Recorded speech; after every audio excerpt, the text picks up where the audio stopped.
recording. There we go. Apologies for the late start. Um, yeah, y- you're having a hard time not falling back in the memory that it was made from. Like there's always that element of it, but it's kind of hard to keep from distracting you. But even with that distraction, you're just so on your game tonight. You hear the thump of someone finishing climbing up the ladder that leads below deck. Um, and I know you're not hiding, but how is Bemi, I mean, basically, positioning he himself? he could be like he could just blend into these shadows, like I mean, just it would just. I feel like, given his experience, just there's no rigging to hang from, but very much you could just like lean against, a corner and just kind of be very still, and your natural abilities are gonna make it difficult to spot you initially. I mean, even just a giant-sized railing, you could lean against and become invisible from the other direction. Yeah, yep, exactly. yep. But that gives you a pretty good vantage point to watch. If it's very slow and careful, you see a small figure, about pick size, looks around before um, coming closer and looking like they want to kind of peer over the edge of the boat, but they're also very leery about it. And they get pretty close before they see you silhouetted against the light from the moons. Like you see, they're going slow, probably just because of the darkness. But you recognize Klaus, the 9-year-old son of your friend Ludger. Um, and he sees you and walks up to you, being careful not to trip on anything because this is very dark for him, even with the moons. Says, "Hello, are you doing night watch?" Now, Am, what you doing out of bed? Well, I couldn't sleep because of the rocking, and I didn't want to wake up Mother. I don't think Father sleeps much since he got back from the war, but he wasn't around. I No, wasn't sure because Drow usually like to be up at night. the way we is I'm up whenever I needs to be. Oh, that makes sense. You look sad. What's wrong? I'm just I'm just thinking about this friend I had long time ago. I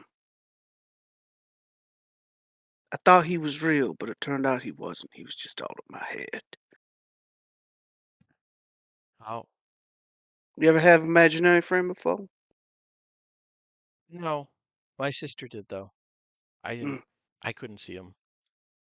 My mother says that things that make us sad don't always have to stay that way though. Uh, when really? our when our dog Martin died, I was sad for a long time, but now I remember playing with him more than him dying, so it's not all that bad. You know what? That's a good way of looking at it. I like it. It doesn't matter if my friend weren't real. I still hung out. We still played. We still some of the happiest moments I had in that really scary cave. Yeah, yeah. And he is an absolutely enraptured audience about tales of the cave because they all sound like, well, mostly they sound like cautionary fairy tales. Like your stories have an oddly like, he regularly will interrupt and say, "These sound like stories about if you're bad, then you so the Lady of Mirrors comes out and pulls you away and locks you up forever." Uh, Yep. And yeah, and don't Yeah, suck your we thumbs call or they'll that get cut spooky. off. yeah, like he's that this all helps your image of him along with like the other people that his dad hangs around with as being like not just soldiers because he's been around soldiers his whole life. You're all like half mythical, amazing people because like you're just casually talking about fairy tale stuff and or at least scary fairy tales. But he soaks this up and chats with you quite a bit. Kind of starting to get sleepy, and pretty soon Ludger appears. Having I like, there's no Ludger doesn't really sleep, so I imagine you were just off for a bit when Klaus basically, you know, left the private space you guys have and clambered up here, but you're able to pick up on it pretty quickly. So within an hour, you're even with the ship, you notice, and you're you're able to grab him if you like. Um, and he's getting pretty drowsy anyways, but um, I mean, basically, it's a class, like tired kid sort of thing where like I just like yeah, pick him up and drape him over my shoulders as I like have a brief conversation with Bemmy, like like hey, thanks for like hanging out with that sort of thing, as like you yeah, know. he's full sack of potatoes like going down anyways. He was Mhm. he had like already transitioned to sitting down on the deck and listening to Bemmy, and he was like half leaned over. So yeah. Um but No, it's I just told him a whole bunch of stories till he fell asleep. Now he's gonna go back to bed. Two problems solved. Two boys, one stone. You have a good night. You as well, Bemmy. Uh, Before I pretty much like go back downstairs, Klaus draped over my shoulder. yeah. Um but as he leaves, Bemmy, this it was kind of a new perspective on your bow, and much more importantly, the memory of the ghost that you met in the darkened shelves of the uh, Therodny archive decades ago in Karakos. Um, the next day, in the sunlight, you're surprised to see that your bow has changed. The black and gray material, not quite wood, not metal, um, has new ornate patterns laid over it, and the entire thing seems stronger in your hand. Um, and it is now a +2, and the CR for the save is 15. You're not Ooh. sure, but you swear you can also see an occasional flicker of gold in the depths of the grip.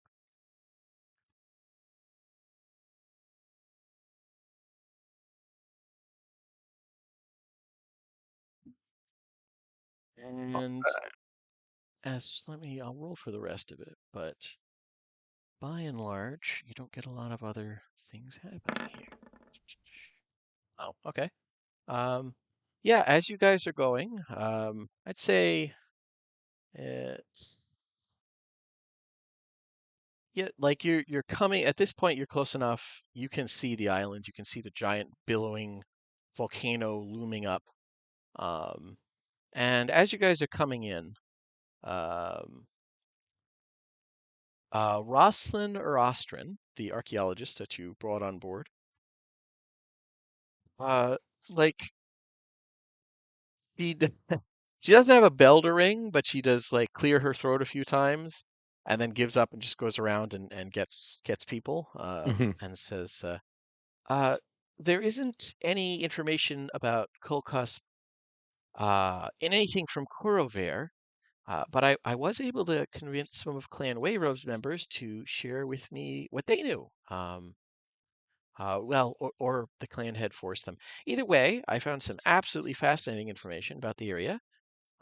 And forgive my presumption, but can I assume the history of the ancient giants isn't something that most of you are particularly familiar with? Pick would nod.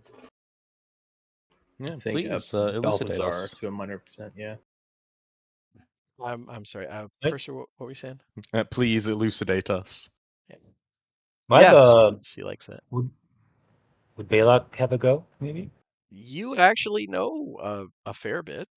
It's kind of through a pseudo-religious lens, or at least a lens of cultural respect, but you are familiar with some stuff about the giant civilizations, or at least the one that your people were kind of enslaved to.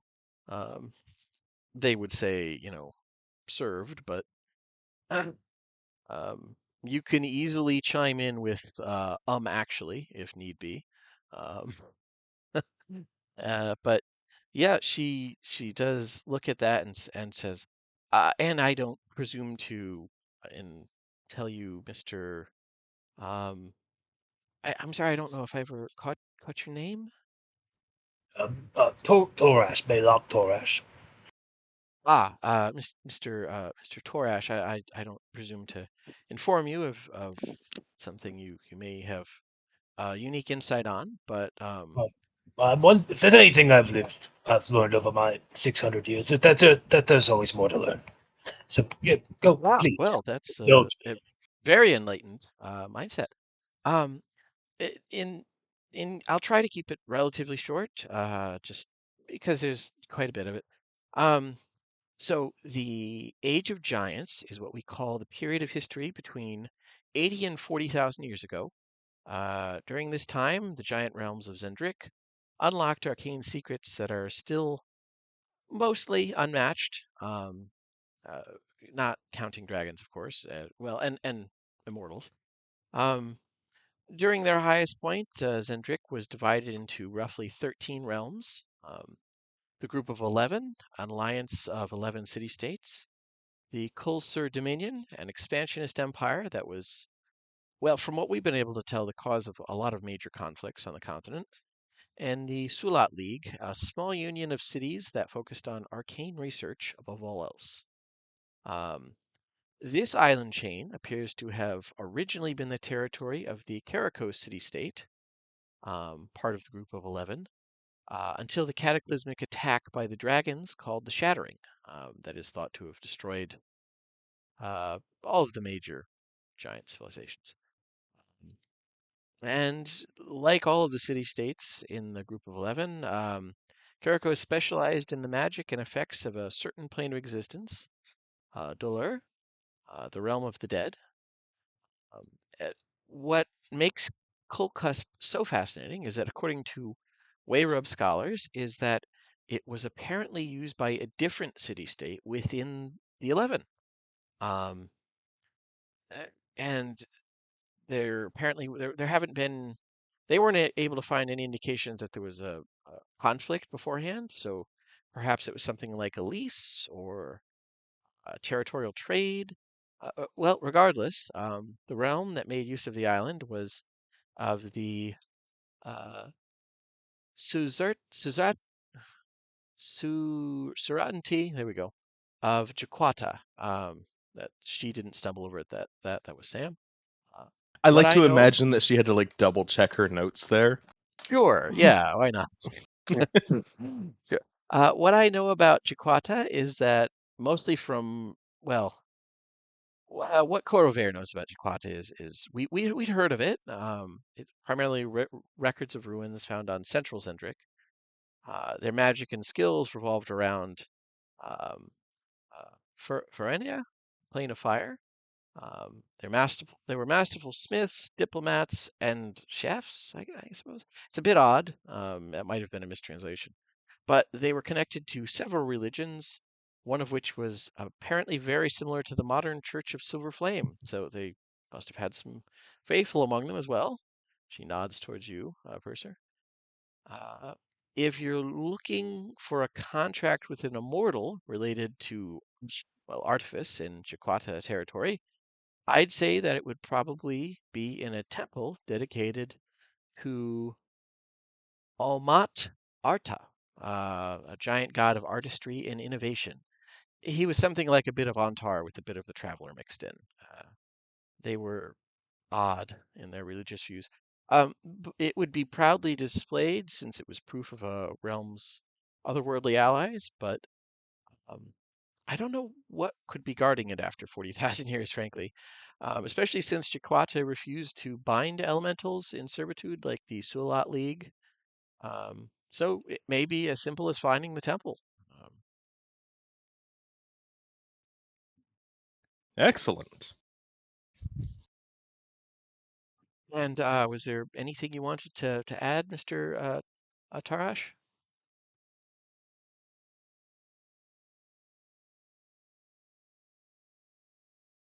That's you, Dracula Elf.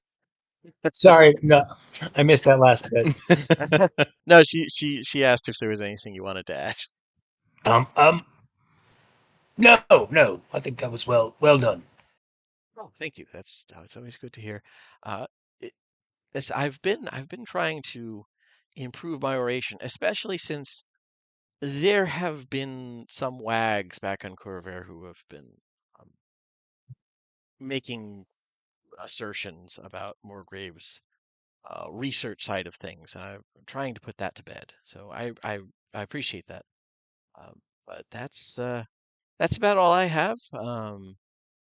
This will be interesting for all sorts of reasons. And any notes or anything of note, if I don't see it, please just take note of it, and I'll add it to. I'm putting together a paper on this. This is really untouched ground as far as Corvarian research. So, and yeah, all right, yeah. With that,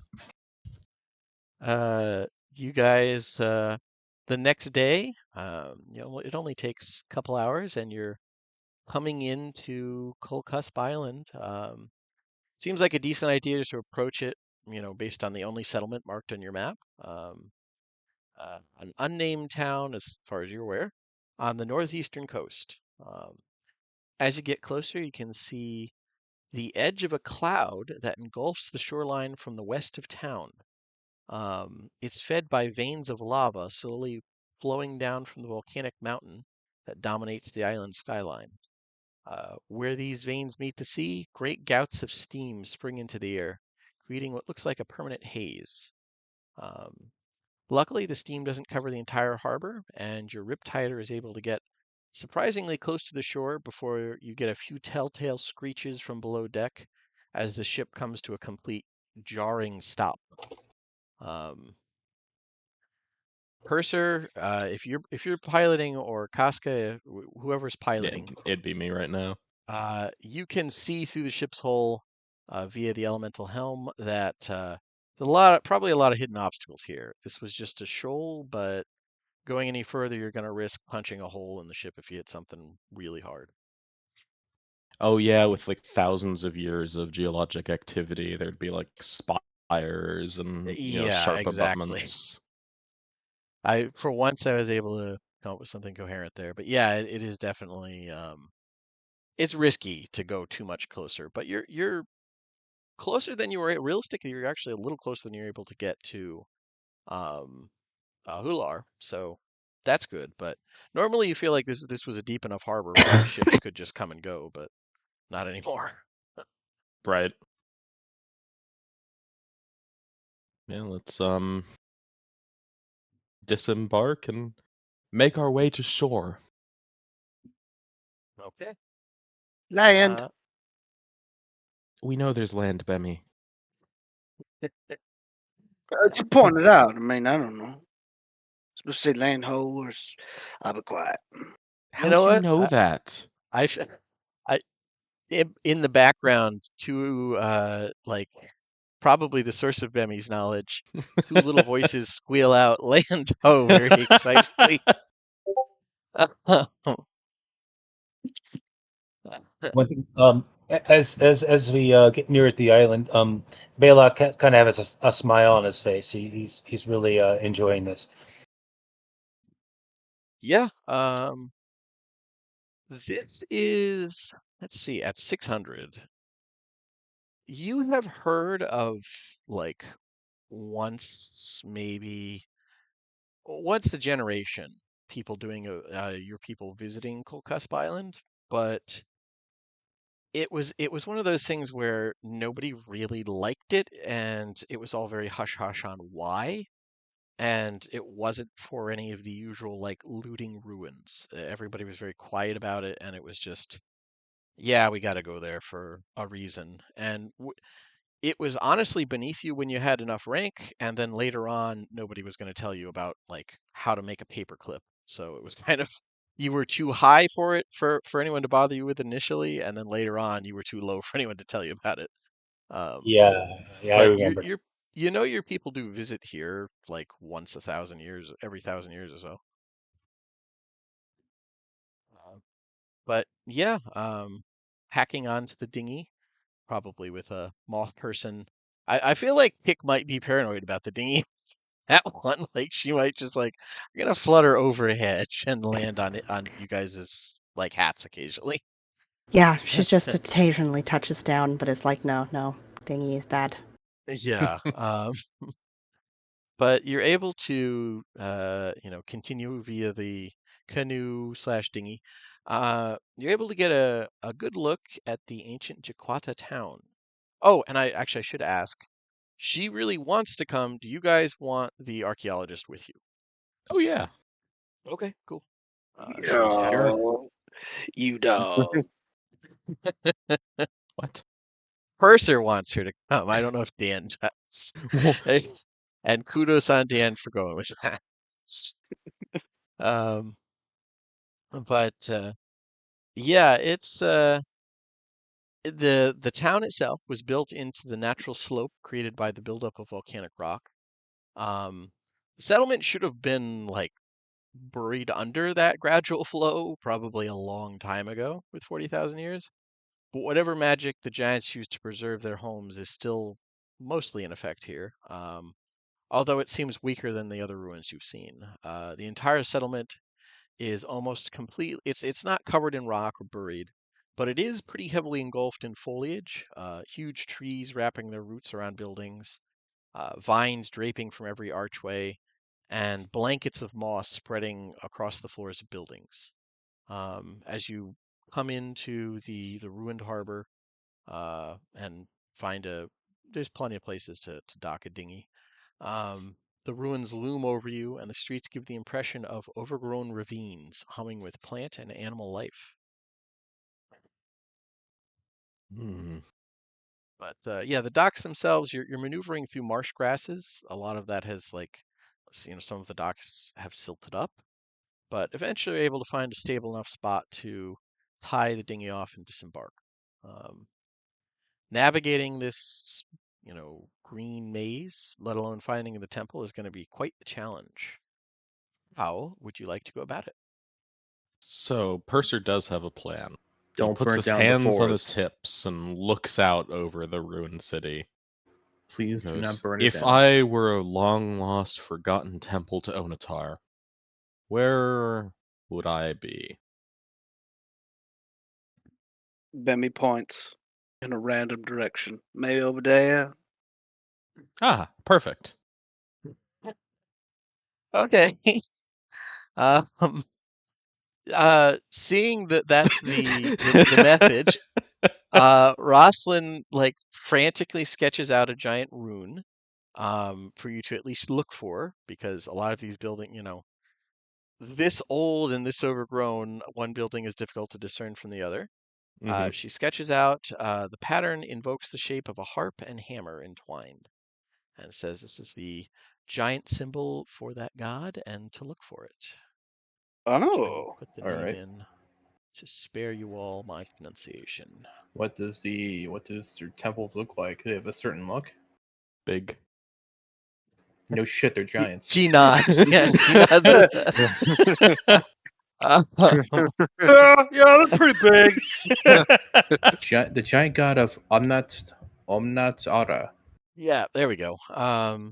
Yeah, she says, "Well, you're not wrong, Purser, but unfortunately, they vary pretty thoroughly from culture to culture, even for the same god. So I'm sad to say that I can't give a strong endorsement of what they look like, but from what I was able to find of Jakarta architecture, they were not a reserved bunch. Karakos seems to have been a bit more muted and grand and gothic.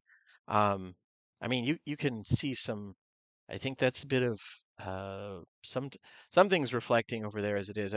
Jakarta was not reserved in its architecture, so I would imagine the temple will be something to behold.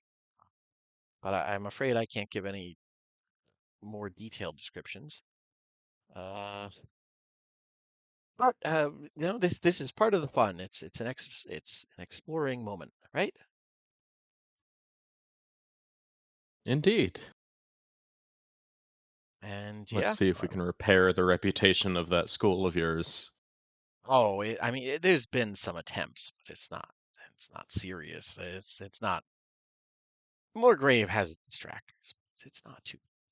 And he kind of trails off before really elaborating. And yeah, Yeah, Purser so will just like give her a little friendly punch on the shoulder and lead the way. yeah, she's happy to stay with. Now, do you guys want to stay as one group, or do you want to Scooby-Doo split up to cover more ground? How do you want to go about this, and what skills do you want to use to search? I'm willing to Do indulge we know anything how you can safe the explain. skies are here? This is uncharted territory. I don't think we should split up. No, we stay as a group. We're gonna stick together. We're gonna move quietly. So I'll cast Pass Without a Trace. I ain't Okay. never hunted up here before, so this is new. Okay. And I'm sorry, what did you say first, Purser? I should turn you up here. 1 sec. There we go. Do we happen to know how safe the skies are around here? Are there any notable like aerial predators? That is a beautiful question. I love you. That is a good question and Giant very relevant. spiders that string invisible webs between towers. I don't know. Well, Bemmy, you know a lot about stuff, at least on the main island. And if it's not wildly different, the jungle holds a lot of different things. Given that this is overgrown, might not be any of the really big stuff, but Karakos had a Hydra move in one time. It didn't like the area much because it apparently made it sick, but you remember that was something Meemaw was griping about. There's no invisible, like, you touch the thread and you have a heart attack spiders that you know about here. You know what? Bemmy, give me a nature check, and we'll see if he can think of, 3 monsters that are particularly hazardous that the group hasn't encountered. This is gonna be tough. Just creatures in general. Yep. There you 13. go. Cinder rats. It's going to be cinder rats. A horde I of them. mean, there are occasional issues with fire-related things A near the vermintide, one could volcano in say. the northern half of the island on the Big Island, but Oh god, they're going to be everywhere. it hasn't. They don't seem to travel much beyond that, the foothills. As far as the jungles go, let's say with a 13, that's enough to get you one of them. Where is it here? Something you haven't seen. If this were a swamp, different story. Yeah. You've seen water catcher spiders. Oh, okay. There's one. So Bemmy, it's not so much like mostly the fact that she mentioned fire, makes you think of Ashen Custodians, which are they're very mad dryads. That was how Meemaw explained them to you when you told her about one that tried to burn you alive. They apparently exist. They are brought into being when a dryad's tree is burned, but the dryad itself isn't destroyed.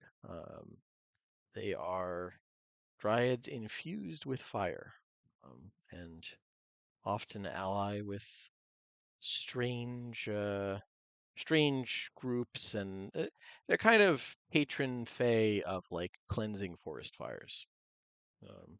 So that's something to think of. How relevant it is, who knows? But it's something that could be here. You mostly say that like while looking at these veins of lava like flowing down the mountainside into the water. Reminds me of these dryads I once seen. They exist to make sure the oak trees grow back. Bemmy, have you ever seen an oak tree in your life? Depends. You know, Poison, how old is you? 28? I'm 99. Yes. And you live on a tropical island.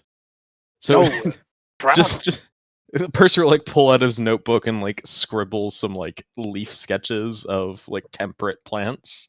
So, like, oak and maple and, like, here, which one of these is an oak tree? Pick enthusiastically lands on his shoulders, looking at the sketches, and points at a completely random leaf. So, Bemi, if you're able to identify them, it's up to you. But I know you'd be able to identify poison oak. Oh, no. Because Vima finds it to be one of the best plants in existence. She She likes loves it a poison lot. oak. One time, she put Okay. me in this one place, and she ain't had no privy paper. It was just it was like privy paper. Well, she made you think it looked like privy paper, but it weren't no privy paper. So Purser will just put the notebook away. His moment of amusement has been stymied by another glimpse into Bemi's horrific childhood. What she called that Danny, I just chemical that's on it? Urushiol. Danny, where do you hail from? I'm not familiar with your accent. Me neither. I always talk like this. All right. Purser would remember what the drow call her. Couple different names, but Lady of Mirrors is the typical fairy tale one. Her actual name, she asked you to call her Dottie, but her Sora Udatri is her, more official sounding name. Yeah, just go with the Lady of Mirrors and say, well, he's the adoptive child of a hag called the Lady of Mirrors. And I don't like to badmouth her around Bemi. Not because I don't want Bemi to hear, but because I don't want her to hear. And Mr. Sorry, now I'm forgetting the name. What's your character's name? It's Baylock. Baylock. Okay, yeah, Baylock. You you immediately know the Lady of Me. Like that's like asking if you don't know who I don't know Satan Santa is or Claus? something. Yeah, somewhere in between those two. Yeah, somewhere Satan, Santa Krampus. Claus. Yeah, Krampus. Yeah. Baba Yaga. Baba Yaga. Baba She's Yaga. she's a very, I mean, she's not any more uniquely malevolent than most hags, but she is a very old and very powerful night hag who isn't. I mean, the native element is debatable, but she spends a lot of time on the main island in the ruins to the south, and she's part of why you people do have mirrors, but everybody's very careful. Like you always, if you have a bathroom mirror, you always have it so you can close it before you leave the bathroom, because everybody says she can hear and see through any mirrors and can even travel through them. Yeah, it's just It's- stories so about it's her like- coming through and taking children and Yeah, she's a very much a evil I love fairy that. tale figure. It's like making sure you cover your camera with tape on your computer. that's exactly it. Yeah. It's that if the FBI could reach through it in addition. So physically reach through. So yeah, it's everybody's aware of her. Usually your people just try not to talk about her. So claiming that that's his that he's an adoptive, that's like, oh mom, my daddy is Santa. Shit. Okay. Um, yeah, I suppose if Santa was a real figure. Sorry if spoilers. Hey. Yeah. Don't ruin Christmas for me, man. There's kids on board. My Mima is Baba Yaga. Yeah, exactly. So it's up to you how you would take that information, Baylock, but Well, it's been fun hanging out with you guys. I'll see you later. I'm going back in my pipe. It's about that time. This brother. oh, look at the time. But yeah, so once again, this all feels very much like, you guys are just chatting as you wander into this heavily overgrown, enormous ruin. Well, I say enormous. It's not, the ruin itself isn't as big as say Caracos was, but all the buildings are big. So, once again, if I can get some kind of check from everybody who wants to participate in helping to like look for clues and just otherwise navigate. Like I said, you can use any skill. I just need an explanation of like how you're using athletics to help, and it could be, I'm running around the entire city twice or whatever. Like, just an explanation of how that particular skill helps. And if you don't feel like pondering it, just give me a nature or survival check. But if you want to, if you're better at something else or just want to flex, just explain to me how you're using it. Or investigation. That's another one that's pretty I feel like straightforward, I I was think. going to say that one. Feels Could Balak pretty argue self-explanatory. history? Yeah, you could use history. Yeah, like history. This is just you're thinking back to what you know about. You've been to giant ruins on the mainland before on research things. It's like, does this match up with any of the So, cities that so you've you mean seen? to tell me if I can give you a justifiably good answer to use perception? I mean, Yeah. you just see a sign pointing where to go. You don't perception investigation is you're actively looking. Perception is Bemi's just got his hands in his pockets, falls over and like is looking up at the sky and sees that, oh, look at that, like on the second floor or something. Then I Like it wish to recant that survival check. I'm gonna try Okay, because I sure. just like how that sounds. Okay. All right. All right. Oh, all right. Let's see. So 10, 18 plus 28. So, it was everyone, right? Not just one person. Everyone who wants to participate type thing. Yeah. Okay. So yeah, Purser's gonna apply his knowledge of ritual practices and religious rites because you don't put certain things in silly places in a city. Like you don't put the god Does he just Onatar's temple next to the refrigerator district. Right. It And That doesn't would make how any be you know? sense. insane. Who would put a refrigerator right next to the temple How would district? how would I you know don't how know they why I acted? went to refrigerator district, but that's just it just Who the happened. I who feel the hell slightly was the attacked, civic I'm not gonna lie. engineer here, huh?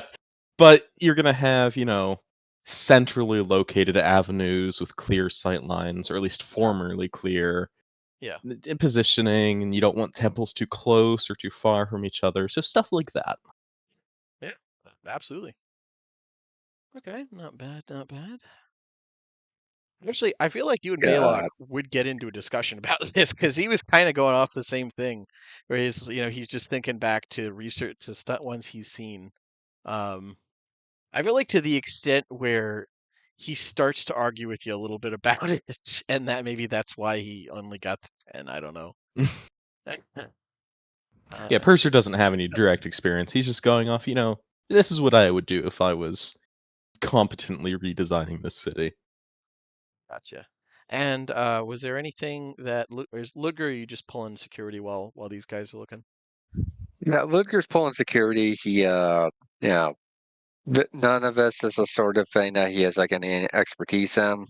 Uh, he hasn't spent too much time around, given that his disdain for Karnav's main organized religion. Yeah, He and it wouldn't be obviously has safe for you not. to get near him now, anyways. Yeah. So, Ludger's never had that much experience with like holy places. So, Gotcha, gotcha. Okay, that makes sense. All right, so collectively, you guys got a rounding up 20. Pretty good. So a full day of looking through here, and you guys managed to find a small, overgrown shrine with that matching symbol, a harp and a hammer, and on it what looks like a map.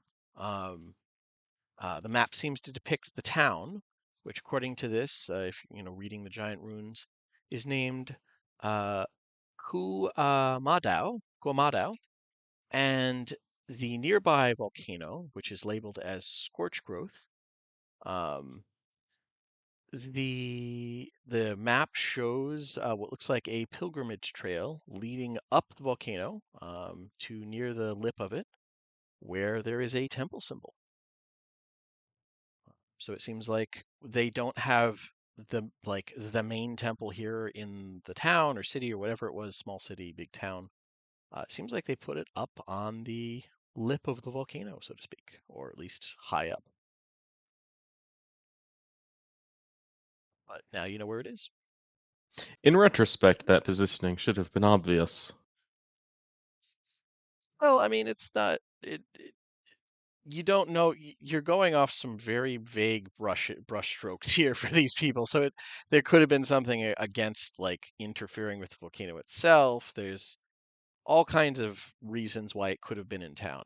But like I said, with you guys' check on the first day, you're able to find, like I said, overgrown shrine and a proper little pilgrimage map. Seems like lots of people would go there. Maybe even they travel here to go.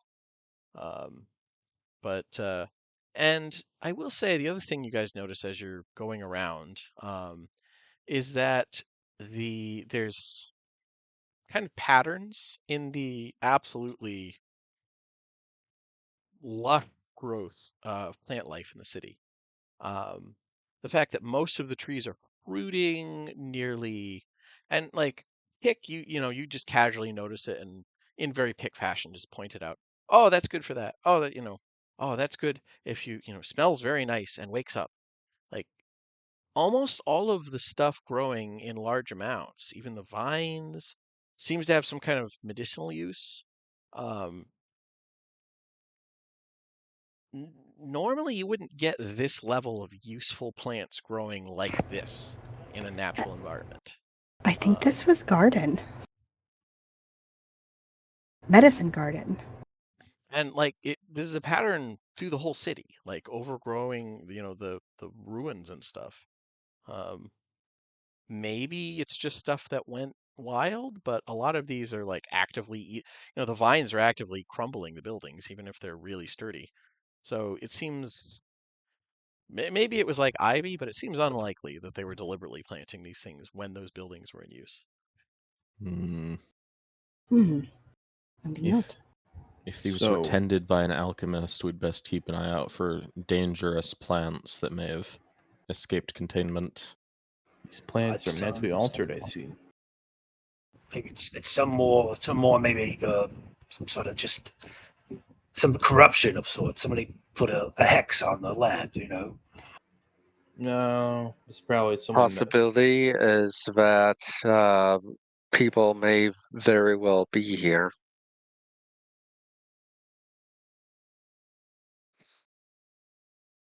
Also, these are the giants. They love experimenting. So I suppose Some we'll did. learn more as we reach our destination. Yeah, for her part, uh, Rosalind looks a pretty like shocked at the implication that there might be people here, and is a little like unsettled, but then looks around, seems to find some reassurance in, six heavily armed adventurers or something like it. Well, So, also in that regard, once the like possibility of a threat like appears, Purser will take casual care in sticking close to her so that if something does happen, he can flash into action and protect her. yeah, she's not like in the first horror movie-esque thing where it's like everybody looks around and doesn't notice the uh the first teen to go missing in the horror movie. Yeah, Hmm. that's fair. Yeah, Purser might not even be consciously aware of what he's doing, just being guided by that subtle intuition from his mark. Yeah. Like you need to protect this person. Yeah, this is easily the most helpless thing in the group at the moment. Hmm. Fair enough. Yeah. But regardless, the day is ending, and you guys could either backtrack and try and spend the night on the ship, or you could set up camp here and not lose the couple hours worth of walking time that you have gained. It is up to you. Purser like pops his knuckles and starts pulling out his miniature bricks. You normally keep those? Yeah, that's fair. Okay, yeah. So you can set up camp, and pick. What is it? You have a thing for foraging, right? Like you don't even need to check. It's Yep. just you're able to find. And here in particular, not to undercut Pick's skill at this, because she legit can find it in a pretty hostile environments normally, or in areas of the jungle that seem barren of food. Here, like It's Bemi easy street. yeah, like you look around and like the nearest building probably has some trees in front of it. You actually like about 100 feet behind the nearest building are several giant tremoya trees with equally large fruits. They're somewhat like enormous green apples, but the interior is soft like a ripe pear and tastes like a cross between a papaya and a strawberry. Mhm. They're found on the main island, but are pretty rare. Here, there's about 6 of them growing in tandem, all fruiting. She is fucking thrilled, and her little moth face is going to be in one of those very shortly.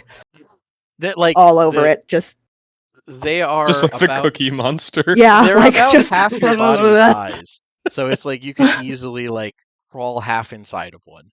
She just Uh, starts eating on the outside, like stuck to the outside of it, and just slowly eats her way into it.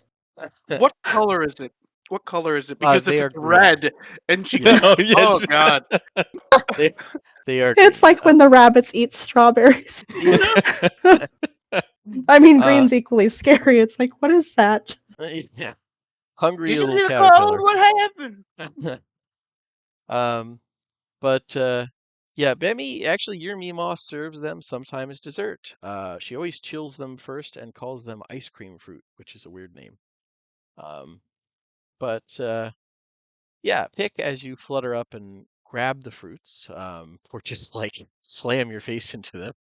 Well, she's gonna cut a few first and make sure someone's down below to catch them. Yeah, just toss She'll them down. try to slow their fall so they don't squish.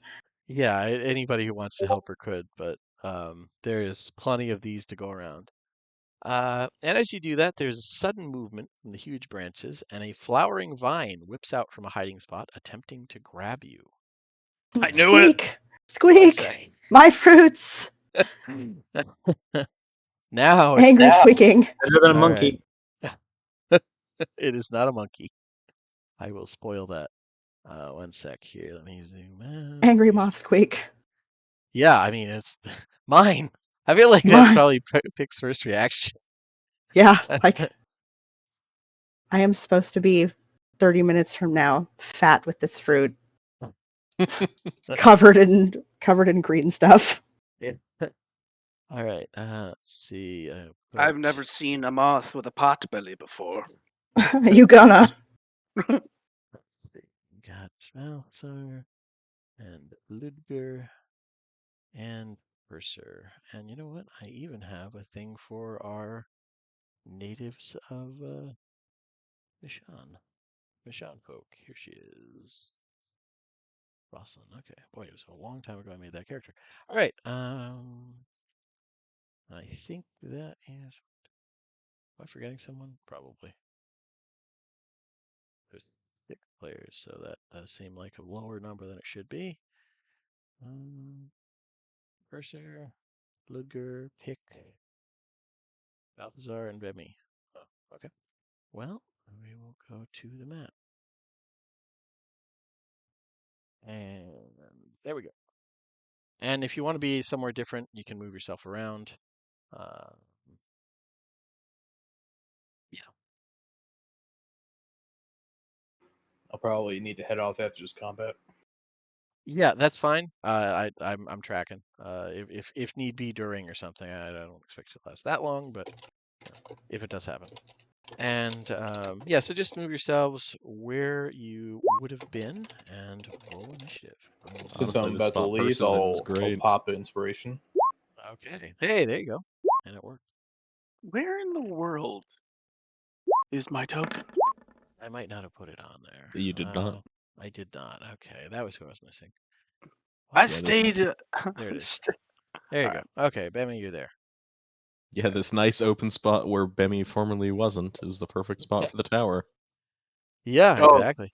Well, then in that case, right there. Well, it Bemmy's takes at some top of the time to tower. cast it, so Yeah. Would you you get could the be fuck passing out of the through. way? Oh, sorry. man. Like kicking over my Lincoln logs. It's No. like- I really like the idea that Bemmy does not associate the weird Lincoln Log shit that Purser does with the tower. It's just something Purser does when He he gets just- bored. It's Leaving aside the fact that it's like a perfect replica of the tower that's about to be conjured. that it's up to you guys. I just like that idea. All right. If I can get one from Ludger and pick. Moment. It is being Oh my god. fucking uncompromising. Nat 1, bros.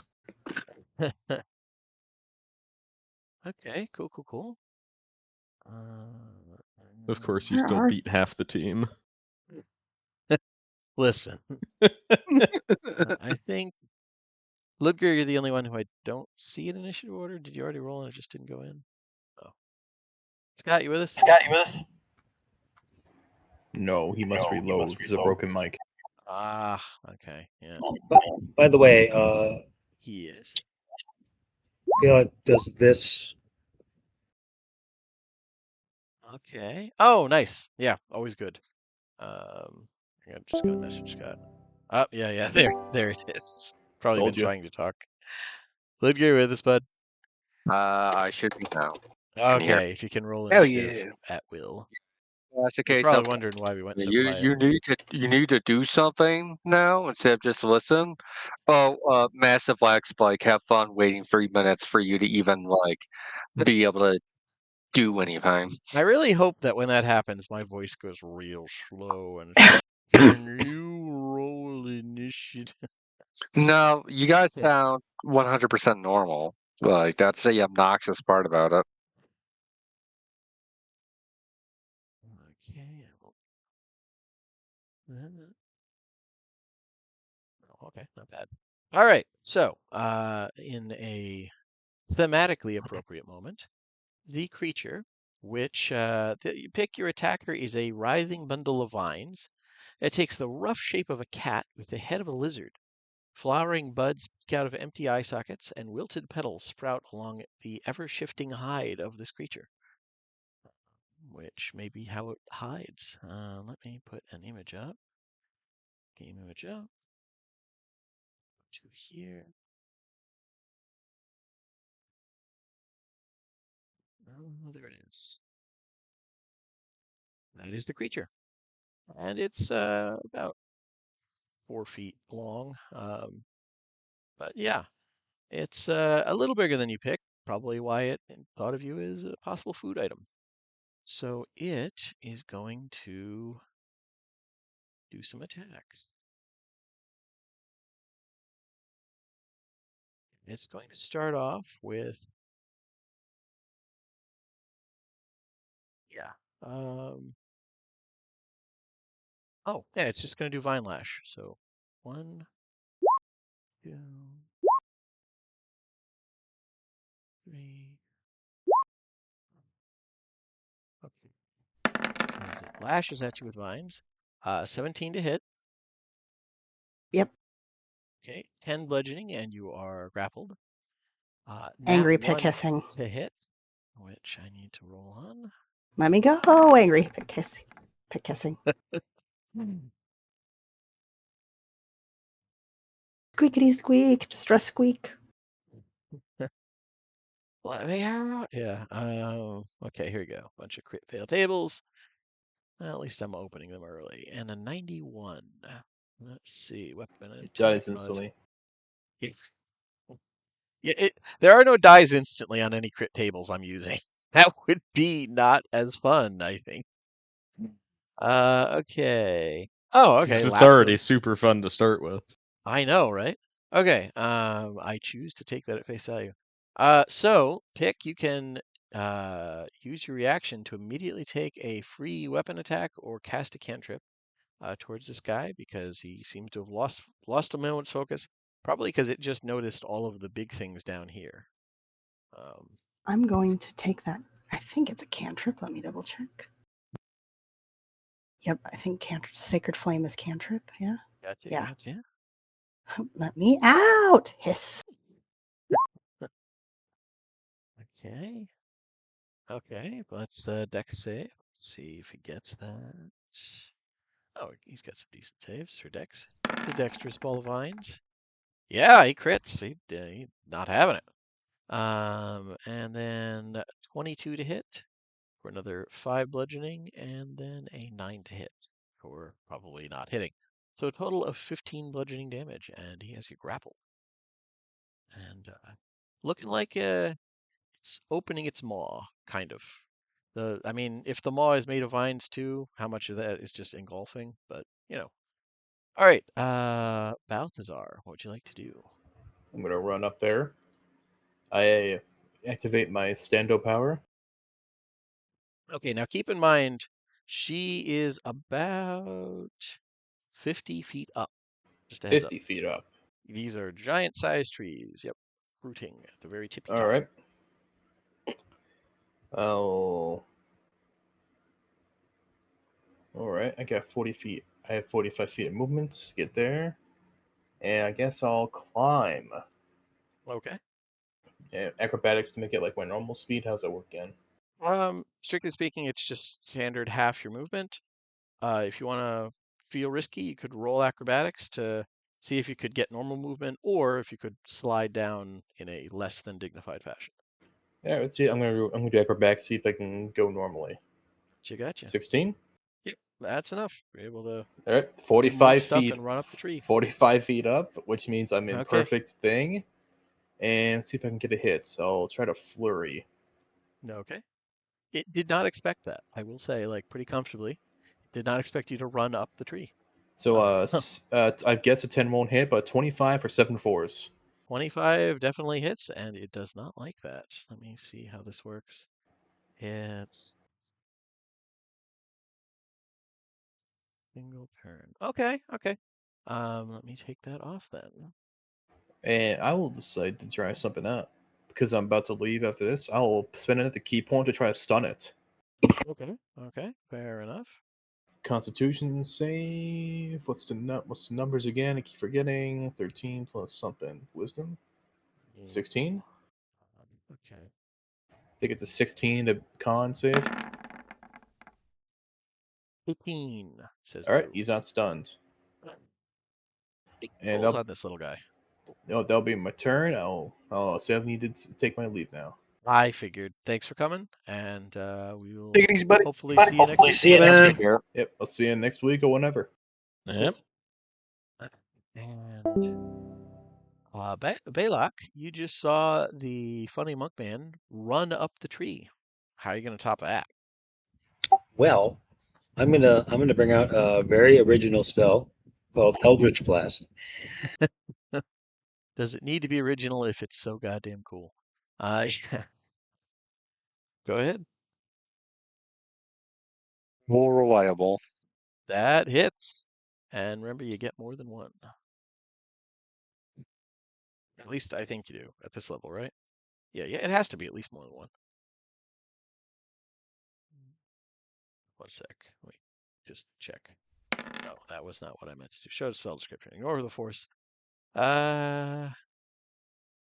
Yeah, Spell creates more than one beam in reach. So yeah, you have 2 beams. Okay, yeah, so you can attack again.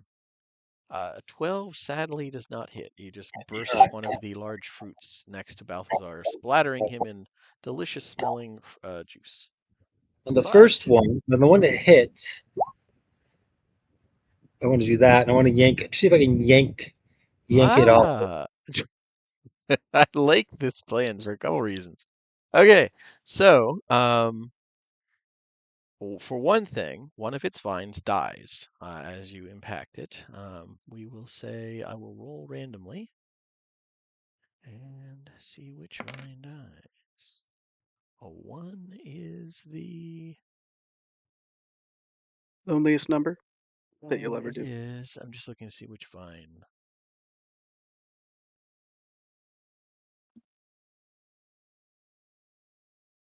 What's the azalea one? Okay.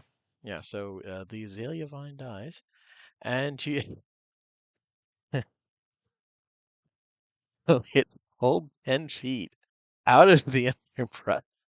Pick is pulled with it, and it falls 50 feet along with Pick, who is restrained. Hmm. Well, in hindsight, So you said they're falling? What's up? Did I hear that they're falling? They are falling. They're Okay. plummeting 50 feet. Yeah. Feather fall. Okay. I always forget, is Featherfall target or touch? 60 Within foot. 60 feet. Okay. All right. Not bad. They're 50 feet up. Yeah, I'd say they're within range. Cool. They'll Then definitely yeah. be within range before they hit the ground. Yeah, exactly. And yeah, that's it's Pick and the creature do not take any fall damage as they plummet to the ground, landing gently at the last moment. And yeah. Anything else, Balok? that would be it. Okay. Bemmy. Okay. The way this was happening in my head is that he's running to try to get closer. He's like, "It's okay, don't worry, I got you." Run arms out in the running to catch someone. Yeah, I like it. And then it's just like, "All right, this is taking way too long." You just start firing.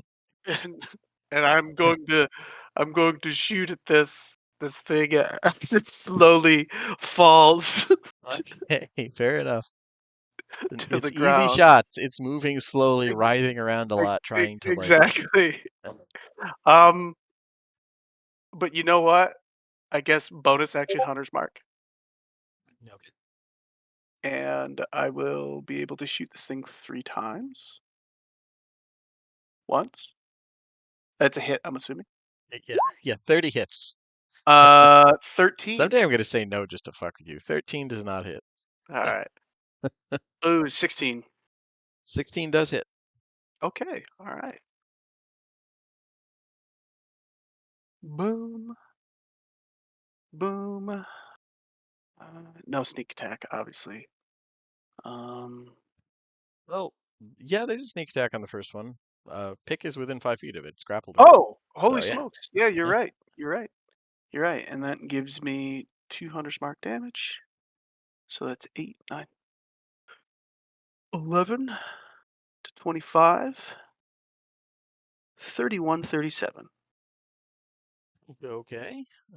37. That hurts a lot. Let me see how this works.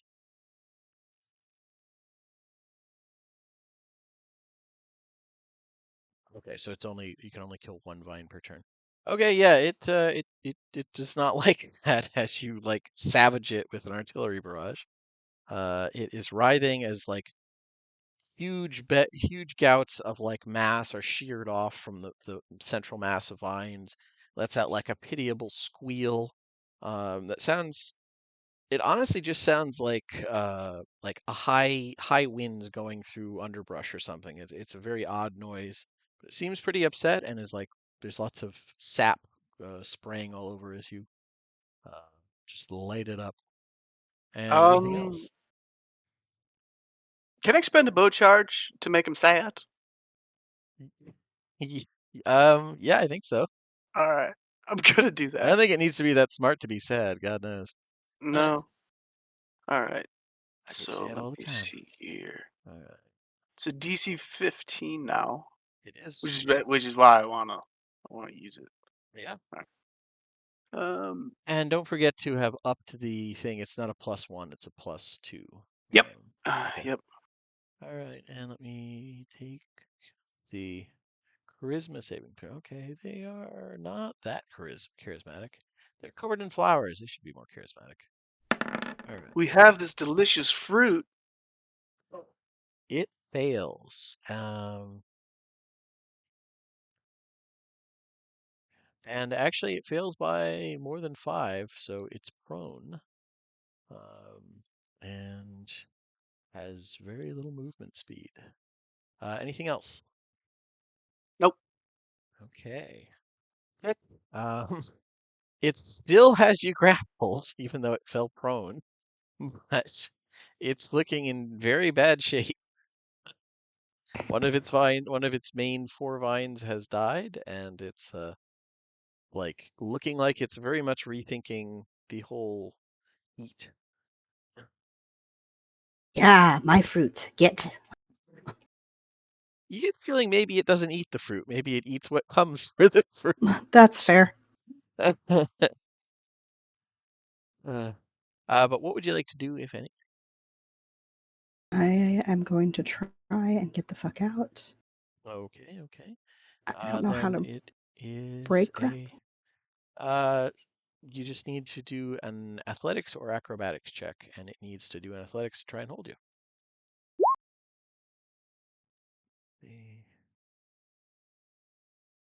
All right. Yeah. Aggressive You moth very wiggling. much break free of that, and you are now free. You have used your action. Oh, let me check here. Yeah, you've used your action to get free. So you have bonus action and move. I want to get away from it. I don't think I have a bonus action that will help me here. You can bonus action dash. Oh yeah, You are rogue. I am going to bonus action dash, and I'm going You to could also land up on. disengage so it can't make a melee. Oh Like yeah, in case, yeah. Now that I think about it. disengage and then move up to this leaf away Nice, from nice, it. nice. Okay, yeah, Yep. flutter. The leaf is about 50 feet up, but you can definitely flutter up towards the leaf at least. Yep, up towards the leaf. And yeah, it looks very much upset by all of this. This was not the plan. Angry moth squeaking the whole time. Lots of and chitter. yeah, of course. If that is it, Ludger, it is your turn. It's prone, so ranged attacks have disadvantage on it at the moment.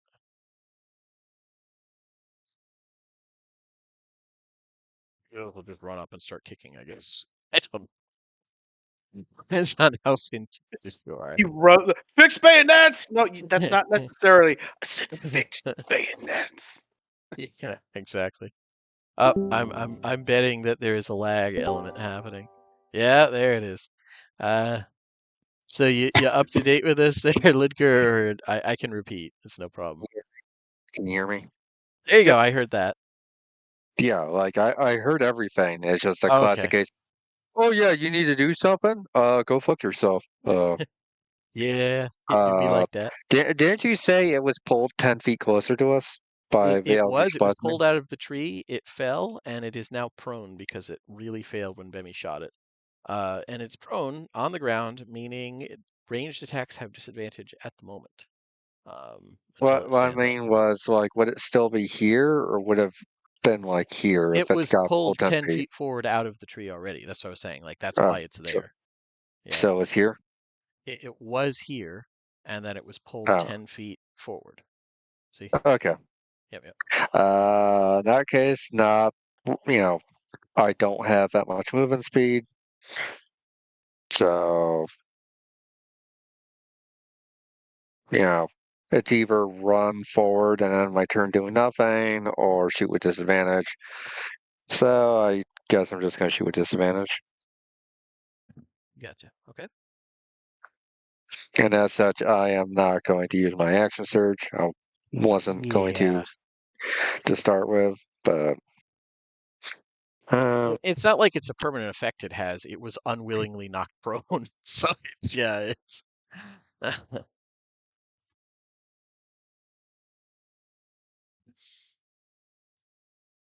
That okay, one so does that not quite hit. yeah, that's a moment.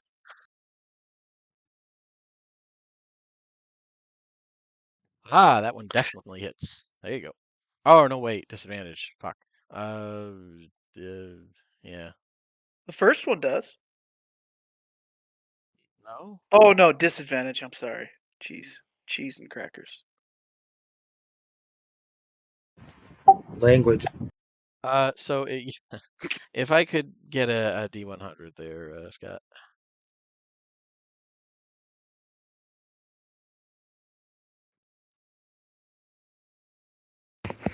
Even though I'm sure eating crackers, it'd be like swallowing glass. Cheese and crackers sounds so good. God. I wish I could. That really, I fucking hate those colds. Okay, 18. Ranged weapon attacks, 18. Okay. 18 is. Oh, it's not too bad. So your quiver spills. Um, Basically, you just dump your bolts onto the ground.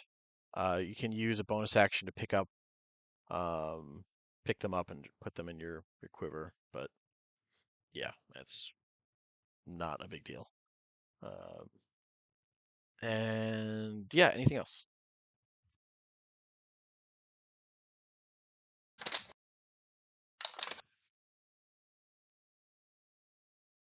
Okay. I'm if you're saying something and it's just being laggy, I apologize. I'm gonna jump ahead to Purser. What would you like to do, Purser? So Purser will meander his way over towards Pick, and I'm gonna cast Melf's minute meteors over her head. Or I guess Okay. she fluttered up to the leaf. Yeah, she is Okay. She's in the aiming for leaf. process Yeah. of leaf. So Yeah. narrowly missing Ludger then, Okay. By accident, I'm sure. and we're gonna hit the thing with 2 meteors. Okay. Dex save. All right. Let's see. He is prone, so I think disadvantage. We'll check that. No, it has to be restrained to get That's what it disadvantage. is. The grappling system in 5e is hard to keep. It's 3 things that all sound very similar. That's why it always gets me. Okay, here it is, prone. Okay, cool. Cool. So he failed that with a 10. Takes that and really doesn't Nope. like it. I double clicked it. No, same damage though. So yeah, 14 fire damage. Okay. Which yeah. I suspect for the first time in Purser's life might be more than 14. Well, let me take a gander here. It's not more, but he seems very upset about it to the point where it's like, if it was upset and worried before, it's like screaming now and really seems panicked. And yeah, is there anything else? That's it for Purser. Okay, on its turn, it is going to try and stand up. 1 sec, I think it's down to 5 feet of speed now. And the movement speed reduced to 10.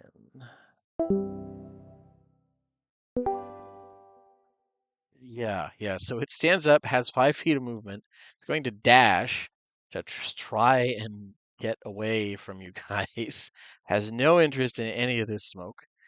And yeah, that's as far as it can get while slowed. Yeah, Testing, that's. testing. Hey, I hear you. Let's see.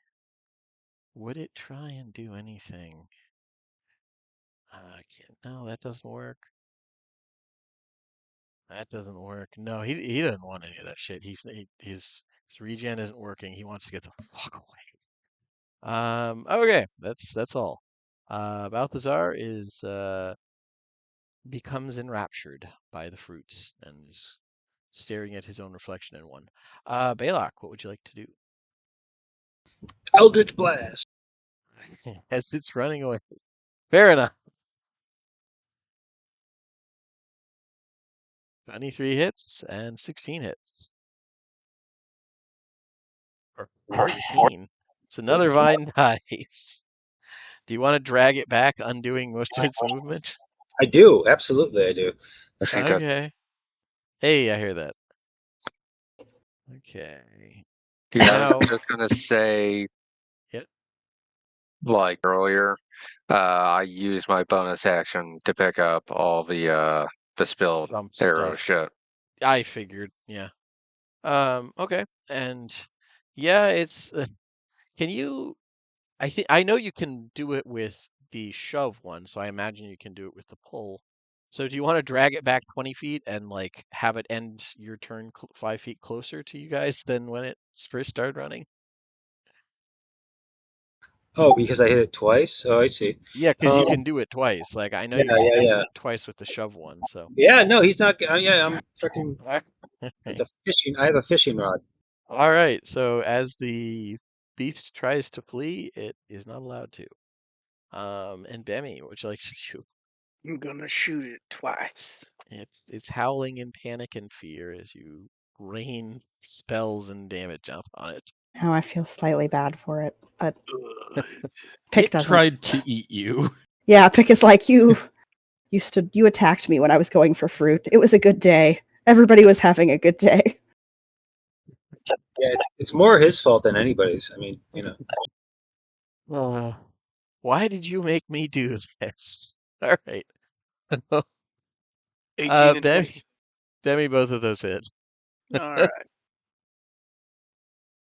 Well, will the sneak count for him? Because No, because for this one. Balthazar is 45 feet up in the All air, right, never clinging to a mind. branch. Yeah. All right.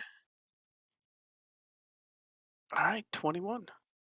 Okay. Yeah. As you Hold pepper up, it with. hold up. That's 21 for that, but I got 21, 20, 27, 28. Okay. So. He's at And there's 1. there's only one vine left on this creature Oh, at this point. you don't say. Uh, Pick what would you like to do as this thing is frantically trying to get away. It's a better song if Oh. you get to kill it. I'm going to say still and not move and hit it with the pull out the bow. Gotcha. How would you like to do it? Because it was at 2. Just fire into its probably mouth thing. Whatever Yeah, the closest thing it available. has to it. And yeah, Try to the eat me, will last you? the last of its vines, let's see which one it would be. It would be a marigold looking vine, dies. And yeah, it's whatever force was animating it, the writhing tendrils collapse and ooze sap as it lets out one last squeal and is no more. And you guys are out of combat. Yeah, Purser will just go back to casting Galder's Tower. Okay. that was exciting. Who knocked over all my Lincoln logs? Sorry, I didn't mean to. For her part, Rosalind looks like very relieved and mildly horrified at like you guys like dragging a wild animal back and bludgeoning it to death in front of her. She doesn't disapprove, but she is like a It is a little aghast. sudden display of violence. In 12 seconds. You and then made that instantly guy- back to normal. Yeah, you guys made that guy kiss the curb in 12 seconds. It's a bunch of fucking psychopaths, man. Well, you know what? I would basically say this is the equivalent of like for the NPCs. This is like watching Brock Sampson do anything. Like, they're just like getting out of a plane. A chupacabra like leaps out of the bushes, and then like, we just viciously like murder it. There's like blood spraying against the window. Yeah. It's like, stab it Delicious finally. fruit. Attempted to eat the moth. Liver shot. Shot 3 times. Meteors. Fucking meteors come from the sky. Full of rage. No, And full absolutely of, no healing chill. word. Or cure wounds, whatever. Oh, yeah, some heals. That's fair. It get bonked. Yeah. Yep. And Just, she's fixing her little like folded like little wing crumples. She's like, ow. yeah, I'll hit you with that cure wounds and touch you up before casting the house. Thank Okay. you. Fair enough. Black pepper water cracker. Cranberry Stilton. And night comes quickly in the ruins, with the huge overgrown structures creating a dappled twilight even during the day. Like it's never bright in these streets for the most part. Some of them are wide enough because giants, but for the most part, it's never as braided as it would be at like when Pick would flutter up to treetops. It actually gets much hotter up there. Um, the usual nighttime jungle noises that you've all become at least somewhat familiar with are interspersed with the faint rumbles from the nearby volcano and the occasional faint scent of sulfur on the wind. You. And yeah, did you have your tower? I'm assuming the usual watch schedule, so to speak. Yeah, I'm down. Okay. In that case, I see no pick. reason to not to. In that case, pick first, and whoever is aiding the sleepless moth person to do the second shift.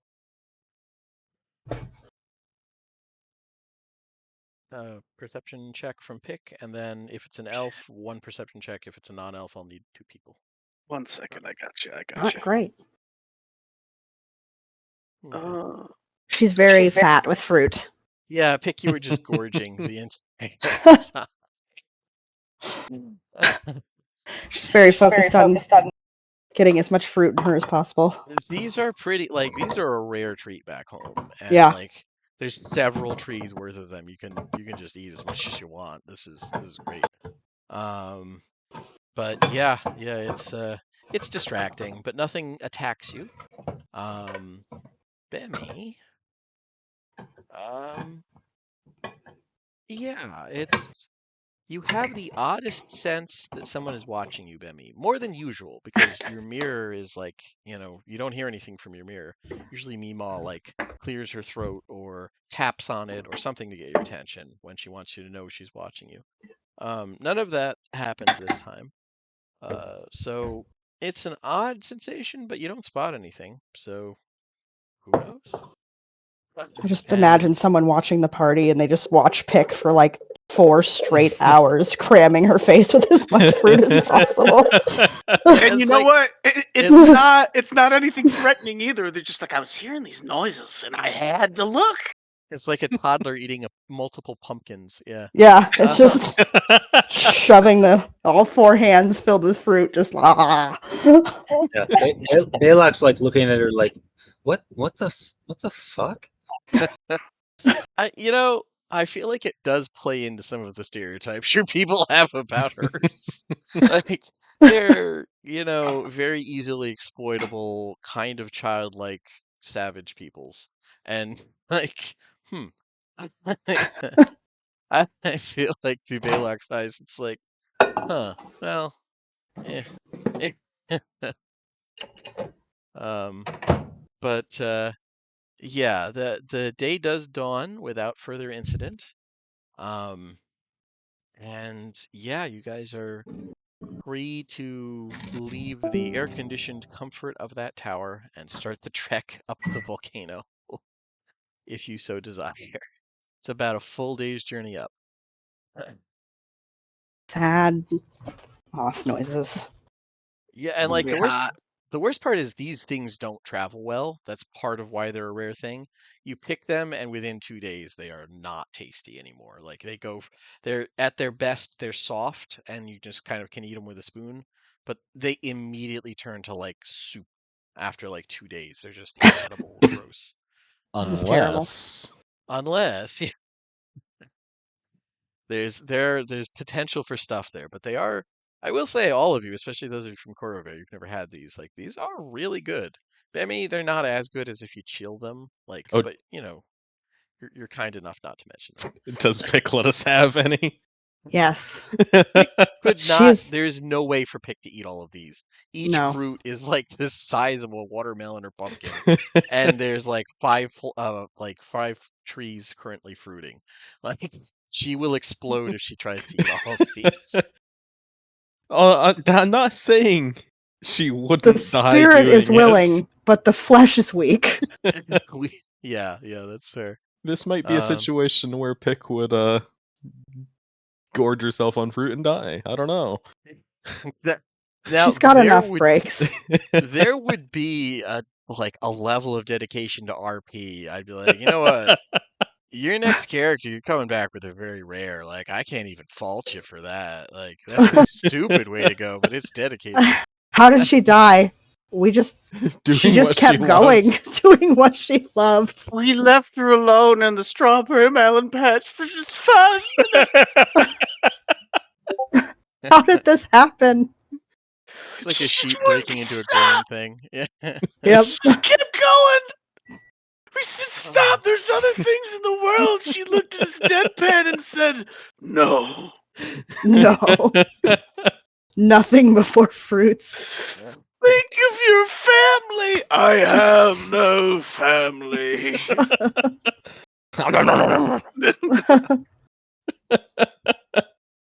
The self-control of a peanut. I needed that. Thank you. But yeah, so the day does dawn, and there is a very sore and probably flies about 10 feet lower than usual pick. And the rest of you have had a pretty good night. Like I said, Bemmy, this could easily be Meemaw has a new prank in mind. She could have been the one watching you, but it didn't feel like it. Usually Meemaw, like when she watches you, the shadows get longer and spooky noises happen.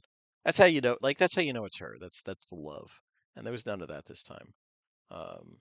So maybe it was someone else, maybe it was nothing. But yeah, the rest of you get up and get ready to go. And yeah, if you guys are willing to begin the trek, you can do so. Is there anything anybody wants to do before you get going? Nope. Okay. All good. Then as you guys head up, you're going. It's I won't say right away, but pretty quickly you become free of the ruined settlement. Um, there is an ancient, semi-intact path going up the mountain. Mostly it to what looks like it was probably a mine or something. Probably this was like you can see on the map that you were given, marked out, there was a lot of ancient mining done here. Um, and apparently there was enough of a road that there's still some even after all this time, just because they kind of built the road to follow natural switchbacks and stuff up the mountain. And other than the occasional spot where it's been completely washed out, you can just hug that. And when you're going up it, you find in one of the many places where there was some kind of small structure built, almost completely overgrown and collapsed now. You find a feline creature about the size of a dog, but with a coat of vibrantly colored plumage, like a tropical songbird. In its forehead is a faintly glowing garnet crystal. It's trapped underneath a partially collapsed stone windowsill, um, with a dead chomper, a small dinosaur, is nearby with a broken neck. Um, the strange feathered feline starts at the sight of you guys and tries to move, letting out an involuntary yowl of pain when it Eldritch Blast. get free. Don't you dare. Okay. I'm kidding. I'm kidding. Okay. All right. The professor, for her part, gasps and says, "Oh, that's a carbuncle. The gem in their foreheads is supposed to be quite magical and fetch a fair bit of gold at a maximum. They've actually become quite rare around Stormreach because of it. Be careful. Guides I've hired have spoken of their devious natures. I'm not sure how. But yeah, I'll put an image up of said feathered feline." Hmm. You want it? I think we should let it go. But it's height. Fix it first? Maybe we could fix it first. That would be nice. It's just one of those moments where like everyone turns to look at Purser because he has all the magic. No, I can cure wounds. It. Yeah, Pete and Bemmy have some healings. We could heal it, but Okay. I you feel know like there's what? still a lot of people who look to Purser because he usually has answers to, I'm I'm gonna drowning, bubble of air. Bemmy's. I'm drowning in my own vomit, Purser. I'm gonna trap it by your face. Um, let's see. Uh, I will. I'm gonna talk to this kitty cat. Okay. So you're just like walking up to it. Um, Yeah, but yeah. I'm trying to remember. Let's see. I can. Where are you? No, not the nurse. Yeah, I'll expend a spell slot. Speak with animals. Okay. Yeah. As you approach it, and uh, you know, what, if anything, are you saying beyond like Hello, all friend. request? What's your name? I'm here to help. Um, yeah. The creature responds in giant and says, "I am called Big Catch, and yes, I am in need of aid." You hurt? Okay, it's all right. I'm gonna help you out as best I can. I'm gonna walk over. I'll cast Cure Wounds at 2nd level. Okay. Do you try and get it out of the pile of rocks before you heal it? Yes, I do. That's probably why. I wouldn't have done a gotcha moment, but I would have, clarified some things. No, that's Okay. So digging it out of the rock is a bit tricky. Um, I would need an athletics check, or for you guys to be willing to spend about 30 minutes. Like, it's either just hulking it or just spending the time carefully, whichever you prefer. I'm not strong enough to hulk it. All right, fair enough. Careful unpacking. Okay, careful unpacking. Then, yeah, you're able to eventually get it free, but clearly one of its legs has been pretty badly broken, and healing would be a good idea. Yep, Cure Wounds. Bibbidi bob. Welcome back. Hey, hopefully this time it's not as retarded. All right, I make no promises. They are in the process of rescuing a feathered kitty with gem in its head, who was injured. It's not much, but it's honest work. Yeah, with the sneak attack. All right, that joke never gets old. But yeah, Big Catch is grateful for this and gingerly like tests its leg and sees seems very glad that you saved it from possibly a bad end. And looks at you and says, "You are free to the spoils of my hunt if you wish. I was worried it would be my end." Where's your hunt? He blinks at that and doesn't seem to understand. "I hunt all along these slopes and will return to the den soon." Ah, okay. I see. Okay, silly question. Well, thank you very much. I appreciate you. Just be safe when you head back to your den.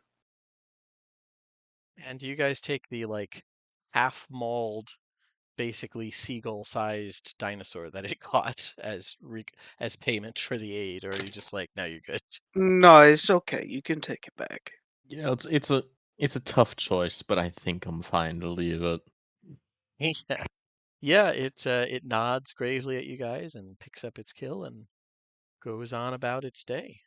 And yeah, you guys have saved a feathered kitty I don't named know Big why. I Catch. thought he was like, "Yeah, let's go hunting, dude." I was about to be like, "Yeah, let's do it," but I No, he gotcha. got his hunt. Just these Yeah, ruins are no, risky. I got it. um, but yeah, the rest of your day is for some of you, arduous hike up the hillside. Uh, the ruined town quickly falls away, revealing a lush jungle that changes as you go upwards. it becomes pretty quickly barren black volcanic rock created by the slow lava flow towards the sea. The interesting part is that along the edges of this transition are places where the newest growth is like at its most lush, with carpets of flowering grasses, vines, and other plants acting as the first wave of new growth on the open space. Um, that's not to say it's not doing well in deeper into the jungle, but that's where it seems to be just thriving, is right on the edge of that open space. You see the most wildlife and you know new things growing there. But as you guys go up, it's likely that without Bemi's skill and Pick's aerial view, as well as pretty significant pathfinding skills of her own, you would have gotten lost several times. It's you're going uphill, but that map was not exactly detailed. But following it, by the time the sun is setting, it's clear that, assuming the map is accurate, you're no more than an hour away from the temple. Here, the typical plant life has been replaced by the familiar umber forests, autumn and umber forests that are common in the uppermost reaches of the Sulcas volcano of the main island. You saw a lot of them there. Apparently, Ferninian influenced plant life is it thrives off heat as opposed to water, which is odd. Uh, it doesn't cover the hillside as thoroughly as it did back in Sulatar territory, probably due to the clouds of steam that regularly blow up the mountain, blanketing it in moisture even when it's not raining. Everything regularly, I'd say at least every couple hours, like a strong, pretty, I won't say it's hot, but definitely like warm gust of steam wafts over all of you. Um, it's just that entire hillside is constantly engulfed in steam, which does well for the plants, but it's a little uncomfortable. Not Um, if you have cozy underwear. that's true. Ooh, That's cozy true. underwear. A That is wicking llamas the came moisture in clutch. away magically. Uh, but yeah, do you guys want? I mean, I'm imagining you want to settle down for the night as opposed to like push on and gain exhaustion, or what do you want to do? Um, how I'm close are playing with we? Mickey Like, Mouse. is it like You're an another hour hour over? away Oh, from the temple. um, I mean, we are in a little bit of a rush. I think we could like power through and get there, and we can always rest there if we need to. I think. Okay. Yeah, fair enough. So as you push on ahead, one sec here. Um, you're not at the top of it, but you're near the, you're pretty high up on the scorched growth volcano. Um, you start to see more and more pools of lava. Like, it's not just running down in little, in rivets or very slow, like slow rivers. There's more and more as you get closer and closer up, as well as just like some of the breezes that come from it are hot and make all of your eyes burn, and a couple of times you like gasp for air. Uh, Seems like maybe there's some pretty unpleasant gases in the air. Uh, but as you guys head up, a searing breeze parts the veil of steaming vapors to reveal in front of you what looks like the very bare outlines of a ruined building of some sort. It's really hard to tell this. There is not much left of this. But maybe it was an inn or a way station or something. If this was the temple, there's not much left.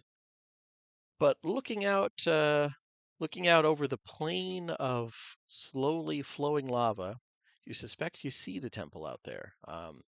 Slim fingers of solid ground rise from the molten rock, some connected by large stone bridges, others isolated by shimmering curtains of heat.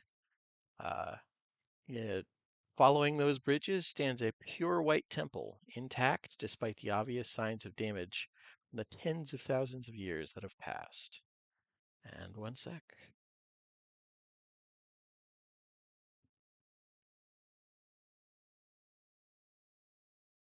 Okay. Ooh.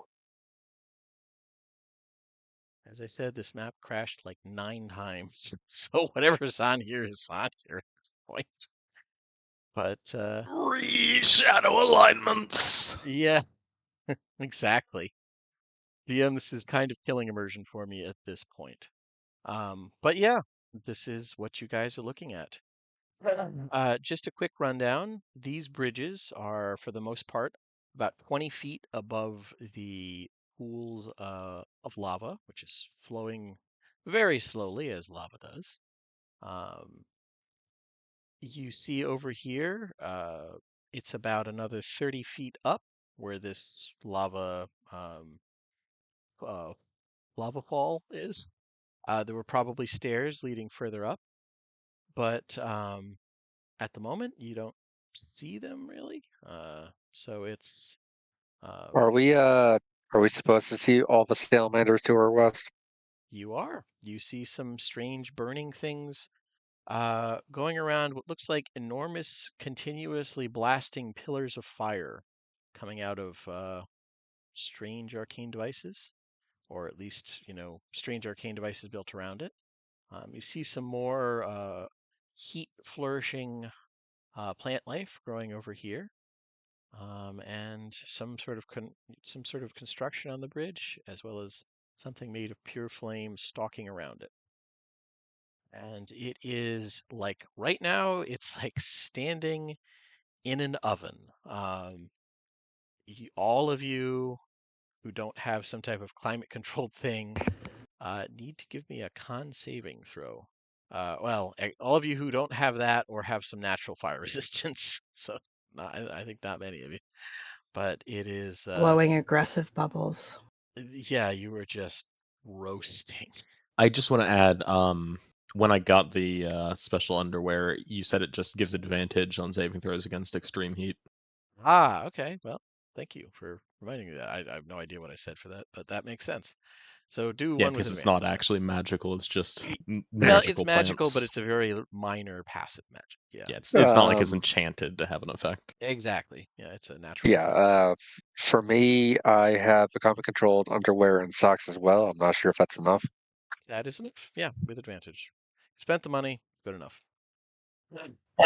For me, I'm Baylock. So Yes, you actually don't have to make the save. You're like, oh, They this isn't don't bad. make it in tiny muff size. Muffin Um, socks. Muffin socks. Oh my god. uh, I just want you to look buy at the a berry craft. lover, then you're not coming home. Yeah, Just looking at the craft person and holding up her little Pete's. yeah. Help. Um, Pick, it is awful, but with enough vigorous bubble blowing, you're able to survive. Um, Bemi, you are. This is awful. This is like when Mima offered to show you when she offered to bake you cookies and like shrunk you and put you in an oven. Um, Ludger, this is unpleasant, but your strong Carnathi vigor helps you ignore it. Um, Cursor, despite the efforts of your heat wicking underwear, you are knackered. This is a big rough moment here as you just start guzzling water. This is awful. And you have gained 1 level of exhaustion. So counter to expectation, Purser actually like buttons up his coat tighter to block that radiant heat as much as he can. That is fair. Yeah. Doesn't help, but it makes him feel a little bit better. And it looks cool. It Like, does. that's why would that not help? Um, He casts. Wait, can you cast air bubble over your head to make it better? I mean, Hypothetically, that won't help the heat. if I had it prepared right now. That is fair as well. Yeah, I'm constantly switching my spells around to anticipate what's happening next. I mean, it's worked out pretty well so far. Yeah. I've been there. I'm learning very quickly the trick of like for have no illusion spells picked. So if I need an illusion spell, I can use my book to switch over. Like, Hmm. I'm learning to try and game that part of it. I'm like, all right, since since these guys asked me not to buff them, and I will ignore them next time.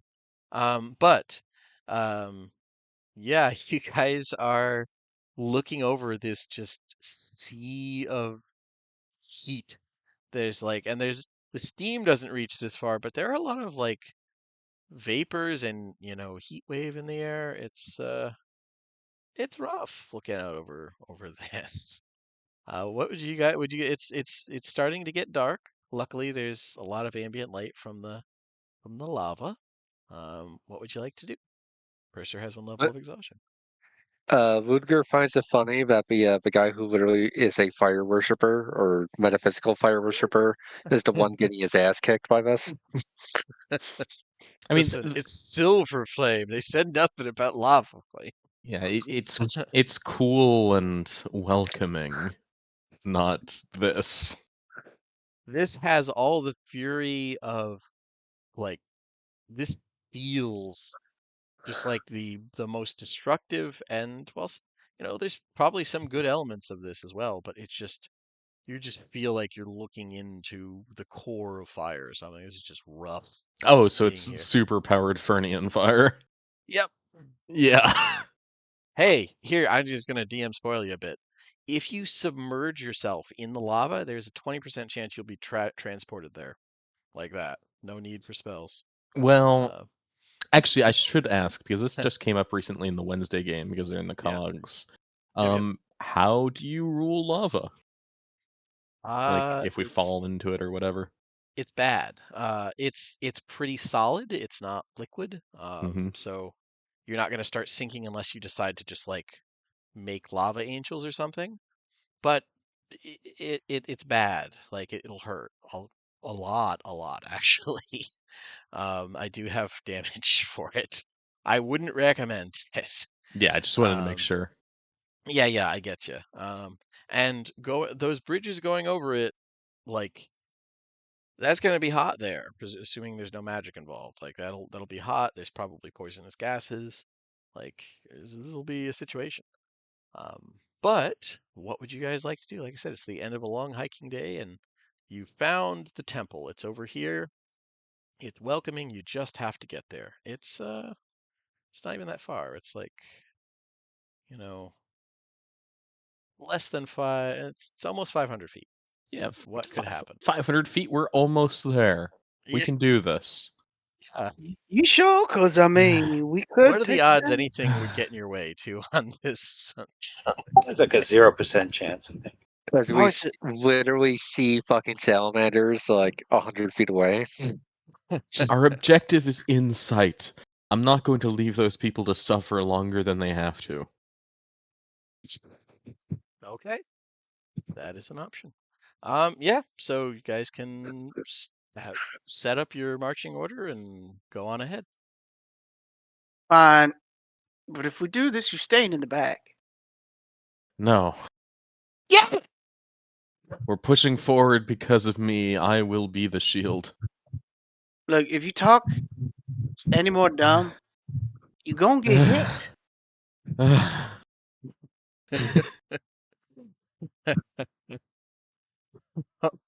Yeah, as night. I will say, like another hour or Ludger so. puts Those of you a who need hearty sleep. hand on Purser's shoulder and says, "At least it's a dry heat." Like as he says that, like a blast of steam like shoots at all of us. Yeah, yeah. Now there. That's how you know they're friends because he's able to help out there. I noticed Okay. Balak's not on the map for some reason. Oh yeah, that's true. I wasn't sure if No. Balak would make it this far. Okay, one sec.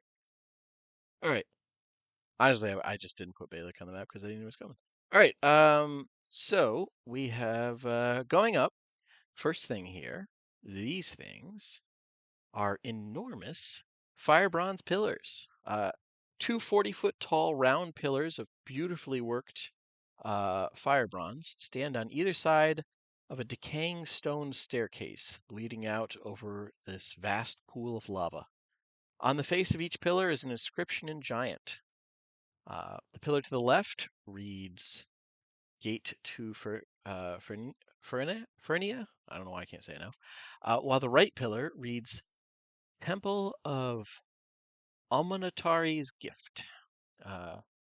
There is like around you. There's the remains of a completely buried. Maybe it was an inn or some type something. Whatever this is, there's not much of it left.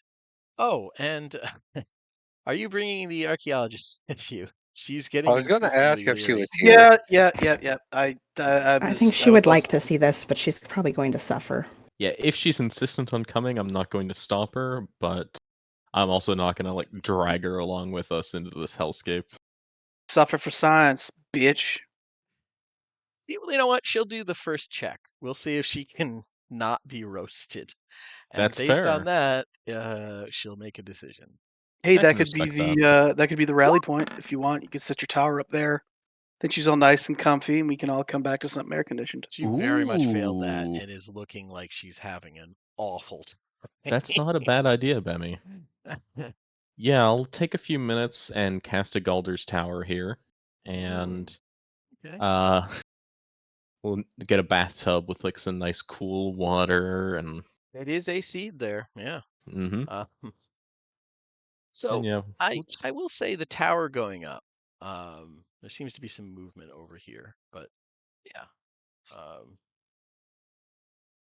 your power is up, and she decides to maybe she'll camp out here and take the summit in the morning type thing. yeah. She's fine waiting. Especially while there's potential hostiles around. I don't want to be dealing with the lava, her and them. Yeah, they might be friendly, who knows, but if they aren't, it could be tricky. Mm-hmm. So let's see here. Yeah, and I will say, Cursor, as you're walking forward onto this, luckily someone was considerate enough to have added a set of steps for smaller folk, meaning you don't have to do the like awkward one person like leans up and tries to grasp the top of the stairs and haul up. Yeah, So you can how climb the polite. regular steps that were built in. Yeah, Um, we'll just forward our way ahead. okay. So yeah, as you guys do so, let's see here. Give me an Arcana check, Purser. One moment. 16. That is not bad. Okay, so these stone walkways, like I said, about 20 feet above the lava on average. Once they bridge solid ground and the tower in the distance. Now the surfaces are split and cracked. Some large gaps, some much smaller. But you can tell as you step up onto them that there is a lingering magic woven into the stone that protects creatures from on the bridge from the extreme heat of the lava below, because otherwise, walking over this, you would just cook. Hmm. Some sections are so littered with rubble as to slow movement, but you're fairly certain that while the magic has gone somewhat dormant, if you were to basically just find an a point where it's particularly intact, if you're willing to spend a spell slot, you could let's see what I have here. You could basically reinfuse that energy and cause that protection to become functional again. Otherwise, you might start cooking and or choking to death walking over this space. What level spell slot? Any level you like. You feel like that you'll gain an hour per spell slot level that you hit. Okay. One should be enough for now. And then we can always figure something out if we need it later. Yeah, fair enough.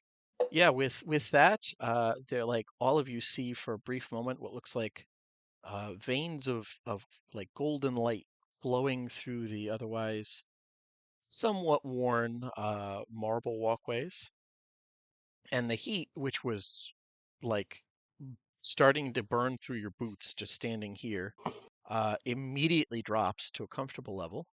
And although Ludger, for some reason, wasn't too bothered by the poisonous gases, other people might have been getting up further. Right. but now It's no one because he is. got that swell mustache. It allows him Yeah, to like breathe through it. right. Yeah, You yeah. know, We've established like that. old That's my timey bad. I keep firefighters. forgetting canon. Uh, Yeah, like old timey firefighters. exactly, or dwarves. But regardless, it's not an issue, at least for a while. And what would you guys like to do here? Just move yourselves forward where you would Yeah, like to move. yeah, we'll just plow our way toward the temple. Gotcha. Balak, Yeah. for your part, they all seem a little over dramatic about this. It's not It's that not that. No, I know. Bunch of pussy. bad. Sorry, And we'll this map say, really hates me. You live in a pipe. I apologize for those of you for the map. If the map is causing problems, just like I'll move you with the party if need be. I knew there would be some of that. No, it's fine. Yeah. It's No, trying. no. I mean like for there's technically dynamic lighting on this, and that causes Oh, shit. Yeah, like yeah, I'm it's fair. trying to do the ghetto ass fix where it's like I'm just using Mhm. basically reveal areas as opposed to proper dynamic lighting for this map. But anything this size, Roll20 is not a good Yeah. system. I won't pretend it is. But Actually, before you go too far, I will add, in relation to the heat, Purser normally keeps his hair in pretty good shape, but you can see it like visibly drying out in this extreme heat. Is Like, it Aw. is it like frizzing into a fro, or is it like yeah, not like a fro, but it is definitely frizzing. Like ends are splitting. It's just not great. yeah, this is very much what is it? Duel of Revenge of the Sith, where like they're standing on little things where there's like something with the shield keeping them from just cooking as they're over the lava. Like that's basically these bridges because you literally would have started taking fire damage otherwise if you hadn't done. But yeah, it's hot and awful, but you're protected from the worst of it as you head ahead. As you head ahead. Do you want to go north or do you want to continue in this direction towards the temple? Is it obvious which direction the temple is? Because I'll just Yes. I mean, lead the you way can that way. see the temple in this direction. Like, Okay. So yeah, Purser will just lead the way. Doop-a-doop-a-doop.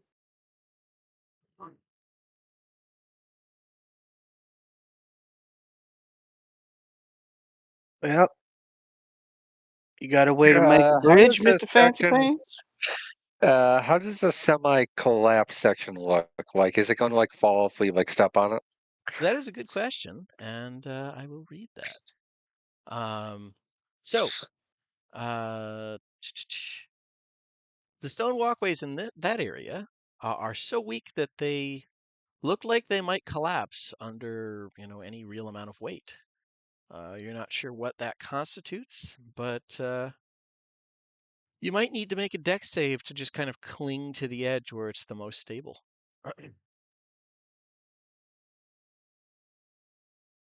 Okay.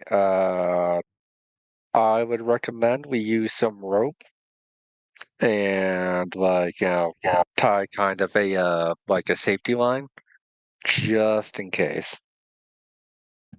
Okay. Fair enough. Like If you have like pick fly ahead and like tie it to a pretty heavy rock and Gotcha.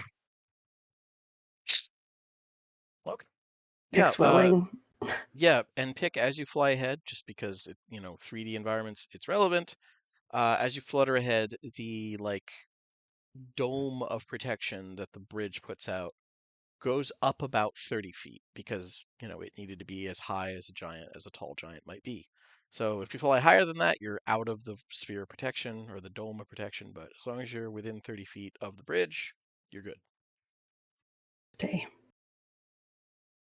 I will lower. move a little pixel forward. There we go. oh, and because they're like literally 50 feet south of us, I'm not like pointing a weapon at them or anything, but I am keeping like a cautious eye on all the salamanders to the south of us. That is a good point. Yeah, there is definitely they seem like they have been aware of you, especially after that tower appeared. But these strange serpentine creatures made entirely of flame with like sort of the upper body, a humanoid upper body, and then, like I said, a serpentine lower body, are very much watching you guys, armed. A couple of them point and say some things, but they don't seem hurrying to engage you, at least at the moment. Quick image up. I'll Were like. they weren't screaming, were they? They were just They are not screaming. They're just okay. watching you warily. While one in the back seems to be like pointing and speaking to one next to him. So Purser will like walk over to the like edge of the walkway, like closest to them, and like wave to get their attention, and then point up at the temple. Okay. All right. So it's I mean, if they're guardians of some kind, asking for permission no. is I better than anything. that's a fair point. It's not like we're sneaking in now. At that, there's like a couple looks, and it sounds like you can't quite hear, but one of them is definitely. They come forward and seem to be instructing some things, and one of the much smaller ones, maybe younger, who knows, slithers down, goes over the lava without issue, and starts slithering upwards, and looks up at you and says, in Ingen, a dialect of Primordial, starts talking to you. Hmm. I'm coming in handy. Oh, right. You can speak Primordial. Awesome. I was really worried that we'd have to rely completely on like comprehend languages here. Oh, Balak can too, which is handy. Yeah, Balak I think flat out has it. Yeah, as this fire snake man yells up to you and says, the Grand Incendius wishes to know why you are here.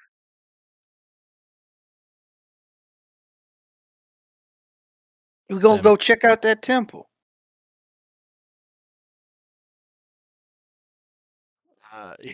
He glances over at you, Bemmy, and hearing that, you wish to plunder the treasures of the temple?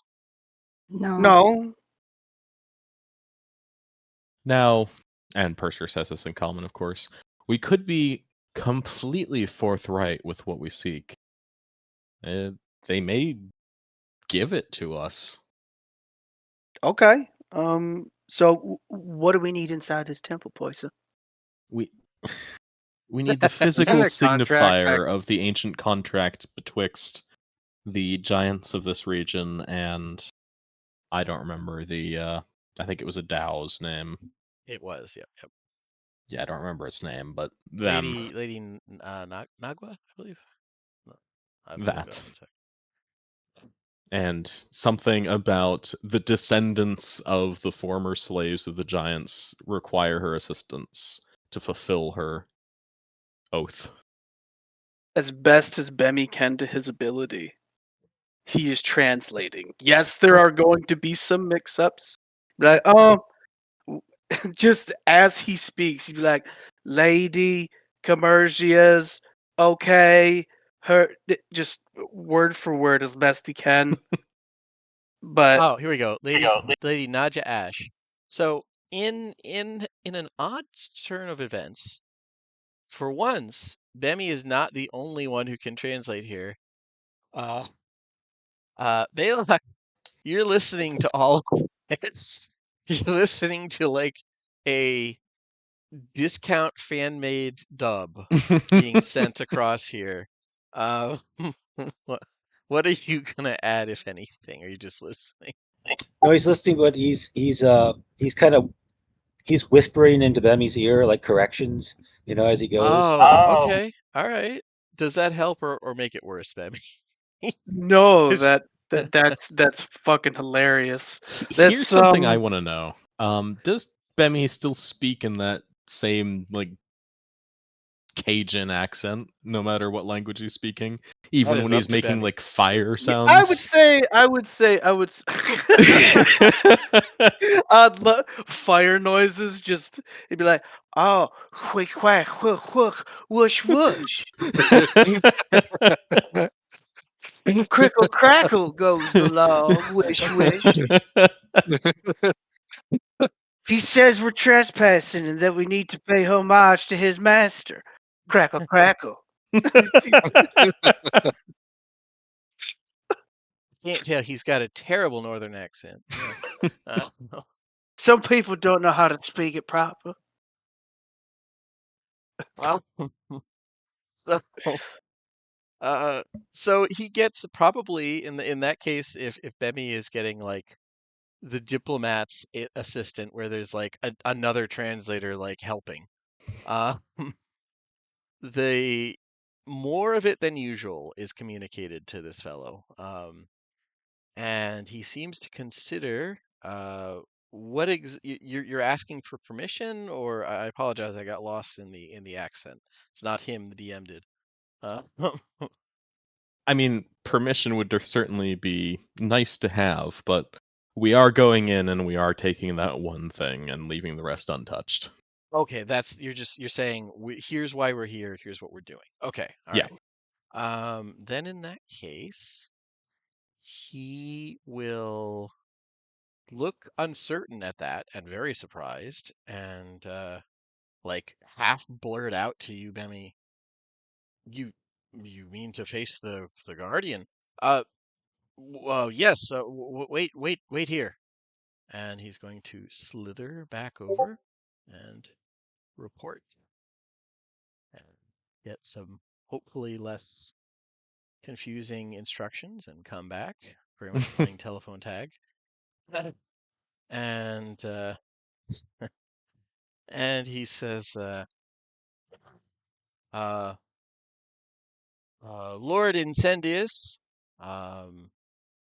is willing to grant Koken permission for you to enter the temple. But you must leave. Anything you take must be inspected by Lord Incendius before you go.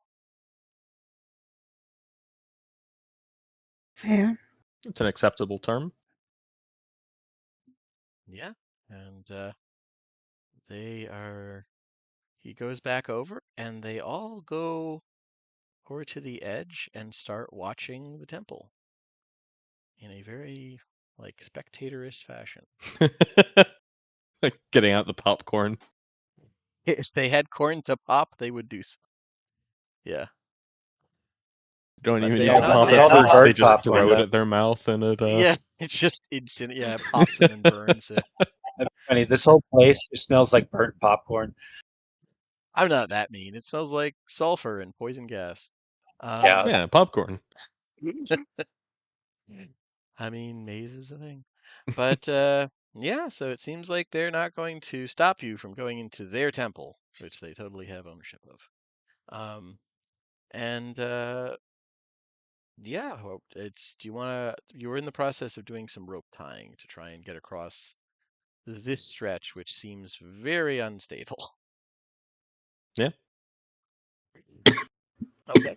Then if you could ping where you're tying the rope off to. Is it like you're tying it one end here and one end over here or something? Or like how are you doing it? She is following the instructions of the group. Gotcha. I would say like 50-foot lengths because obviously that's what we have in terms of rope. Right. So like, you know, first one to like here-ish, Gotcha. and then like once we're all across there, then again over to this one, and then finally across the final thing. Okay. Fair enough. Then I will say the rope would give you guys advantage on like because you're just clinging to it, assuming you don't like somehow faceplant and fall over and like fall onto the very unstable looking stuff. You should be good. Which let me scroll up here. Shadow walkways. Okay. So, and interestingly enough, as you flutter around and attach the rope, it doesn't feel like bad under your feet. Like it doesn't feel unstable at all. Maybe you're small enough or so whatever, but it doesn't seem like it's an issue for you. You could probably walk this. I mean, you not for all of it because there's big gaps, but you know. How much does Pick weigh? Not a lot. That's what I Yeah. thought. I feel like Pick is well under 100 pounds, definitely. Um, I mean, 50 might even be pushing it because that's like right yeah, around it's halfling like range. for a moth small person, yeah, she needs to be light enough to fly on top of being bug. So, Hmm. but yeah, so you fix the rope. I'm not gonna make you do checks to tie. You're good. Um, and yeah, anybody who wants to traverse that who is larger than small could give me a dex saving throw. Oh boy, here we go again. Balak's Ludger gonna will fly. go first. Okay, Yeah, guys, I they figure like that. just flies over. Yeah, That's fair. That's my Okay. dex check. Yeah, Okay. Ludger will go first. All right. Oh, I mean, you can still be first, and we'll just have behind you is Purser. So if I could get Ludger's dex save.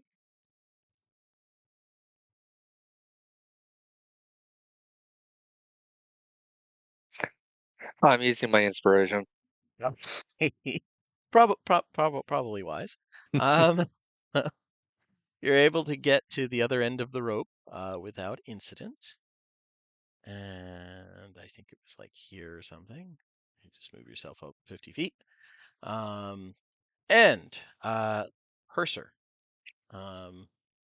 you're doing okay, but you do fall a little. Maybe it's because of the exhaustion. You do fall not right into the lava, but you fall onto the weakened bridge, which pick even odd for me, Purser. I'll go with even. Alrighty. The bridge does not collapse, although there is a it has, despite it being marble, there's an almost spongy feeling as it seems like the rock under it is very, very delicate. Well, yeah, it's And 40,000 years old. Why would it collapse now? exactly, it's crazy talk, but it doesn't collapse, and you're standing there, probably a bit nervous, maybe even sweating. I don't know. Oh yeah, there's definitely sweat involved. I think it's unrelated to the impending death and more just how hot it is. Yeah, you're in an oven. Yeah. Yeah. And Bemi, unless you have a similar I just fly or something, if I could get a dex saving throw as you travel. Or you could just stay here if you're like, I'm not doing that. Oh my god! All right, let's bring on the hurt. Baby, no! We hardly knew ye. Bring on the hurt. All right. So with an 8, crit fails aren't a thing in skill checks. Bemi, pick even or odd. Odd, All right. because it's what I am. All right. Bemi, as I just saw the meme. Uh, as you're climbing, what would you say would distract you sufficiently to fall, if anything, or is it just your foot missteps? No, he's got to be thinking about something. He's not paying attention. I don't know. Okay. Maybe ADD got the better of him at this particular moment because It happens. It does happen. This is with 5e. with with a dex of 18, it's his fault. I will never say that. It is the dice. But Bemi like falls on his butt, and it's like, normally that wouldn't really be a big deal. It's just a little embarrassing. But you feel the bridge crumbling under your butt, and I need another As dex save as you start to topple backwards towards the lava. I immediately rush and start like pulling the rope to like try to pull him to safety. Okay. You know what? That's absolutely fair. Dex saving throw with advantage because you're clinging to that rope for all your might. Yeah. And I really want to cast Rope Trick just to see what happens. But yes, okay, another dex save With advantage. With advantage. with advantage. I mean, I have a +7. Oh, wait a minute. Wait, what the fuck am I doing? You had advantage before. That was the point of the fucking rope. So you didn't, and Ludger, you didn't have to use your inspiration. You got a 25. Ludger, you got a 23 already. Or Bemi, you got a 23. Just disregard that. There's all, We got retcon, all that happened. Hold we on got one to guys enjoy tied second. the rope. thought experiment. So Yeah. I walk across this bridge, no problem. Yeah, I we I get was there about just to fine. I was about to use Eldritch Blast and Grasp of Hadar him back. I don't understand how you shot me in the face and I got closer. Magic. I mean that's actually a pretty good point. I like it, but it's unnecessary. You guys tied the rope. What the fuck? All right, yeah. So now it's just asking pick to affix again and try for another 50 feet. Sorry about that. This time looks like we're going to have to jump. Yeah, you will need to do a. Well, you you could try and cling to the rope and like hang over the thing. Whichever you prefer, it's up to you. Would you allow an acrobatics check to jump across? Yeah, All right. it's only 10 feet. I think some of you can jump it. I don't know. Oh Don't yeah, need to Roll for that single again? us out like that. I was talking about Balak, obviously. I'm just gonna move. Pick and Balak are just kind of watching you guys have this perilous existence.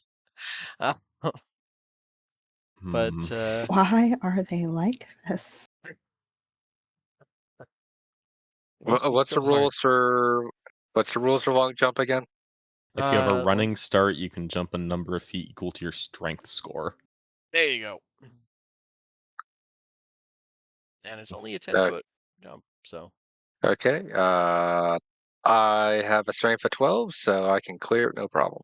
you can clear it. Yeah, but I Nope. will, getting there, I do need from everybody who's following the rope line a dex save with advantage once again for each section of the bridge. I'm remembering Okay. advantage this time. Yeah, Ludger, you're fucking fine. Hmm. You don't use your hands. Yeah. You run on the rope, yeah. Um, and oh yeah, you're. This may be a little discriminatory, but I feel like I'm not gonna roll for the monk. The monk is a monk. I don't know. I could burden you guys Yeah. if you feel insistent. So Bemi and Purser, I need dex save with advantage. So Purser's like he's like hyping himself up, like crouching down a bit, like getting ready to get a running start. Yeah. He's like, Gotcha. "Whew, whew, You feel lightheaded as you breathe heavily. whew." Uh-oh. Huh. Uh, so, And I just want to add as well, he doesn't even have the strength to clear that jump. I know. So, You know what? Maybe we believe in him. there you go. I wasn't thinking of the power of friendship. Oh, So, and that's unfair of me as the DM. However, I was thinking we hadn't seen Purser come to death's door yet today. how do we know it's a full session? Falls Yeah, into the Purser. lava and swaps places with Bemi. Wait a minute!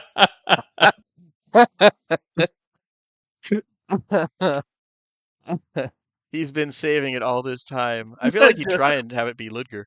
All right. Oh yeah, it would definitely be Ludger. um, all right. Even odd. Purser. Holy. We'll go with even. Okay. Where you fall, the bridge starts to crumble, and it looks like you may be in for a bit of a dunk. Um, I will allow one last deck save to try and grab frantically at that rope.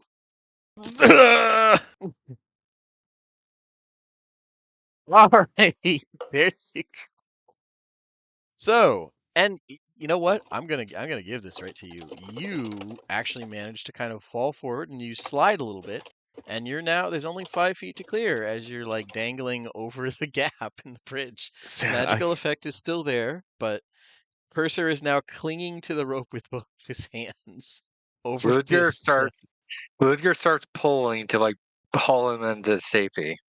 Yeah, I would say that, especially if Pick goes and unties this end, yeah, you could do that, no problem. There's not any more checks needed. Purser, that was enough of a pucker moment. You're able to like slam into the edge of it and be dragged up back onto the bridge. Oh no, he was perfectly relaxed the whole time. But, Yeah, I mean, I would be, but Good for you. Good for you. Was wearing brown pants. I did Yeah. have a plan in case of a fall. To be fair. Yeah, I Slide- expect slide nothing spell. less. wouldn't Salamanders have- on the other island are just pointing. They actually, some of them flat out are pointing at that. Like- They're laughing their asses off. That Okay. Question. yes. For those of us who have swell Carnathy mustaches and Yeah. aren't as concerned about poison gas, would Uh-huh. running around this upcoming chasm be an option? Yes, with a little like the gas is part of the issue. The heat is the other part of the issue. Your boots just Um, melt to the ground and you get stuck. Well, yeah, I mean, you're just gonna take a certain amount of damage per like I would say. Let's see, I have it here. One sec. I have the heat damage. Okay, yeah, you definitely are going to get some burns. But it probably not a ton as long as you're quick. And as long as this is more stable than the bridge. You don't know it's not bridge, but it's naturally formed. Maybe it's stronger. Well, you know what?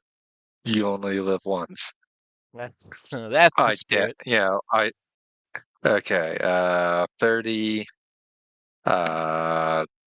45, 60. One round. Okay. You How take much 7 damage? fire damage doing so, but you're able to get there. Well, you know what? That brings me down to 69 hit points. So nice. Nice, yeah. Nice. And Pick, are you gonna tie the rope for your vertically challenged friends? Yes. Well, I'm not vertically Mhm. challenged. It's just altitude that's a problem. There you go. That's Yeah. the way to put I it. can go down all day. Fine. Ooh. I'm not even Ooh. like look at me being as mature as I am. I'm so proud But of you. right? Uh, And once so again, Ludger is holding onto the rope in case someone needs help. okay, Especially and since Mr. this is like this looks like to be like a 15-foot like jump. It do be that, yeah. So Yeah. It's Bemmy, okay. Purser, unless you want to follow Ludger's example and run through you saw him smoking as he was So running through. I No, would, Bemmy's I'll- just gonna hock a loogie over, see what happens to it, and goes, "No."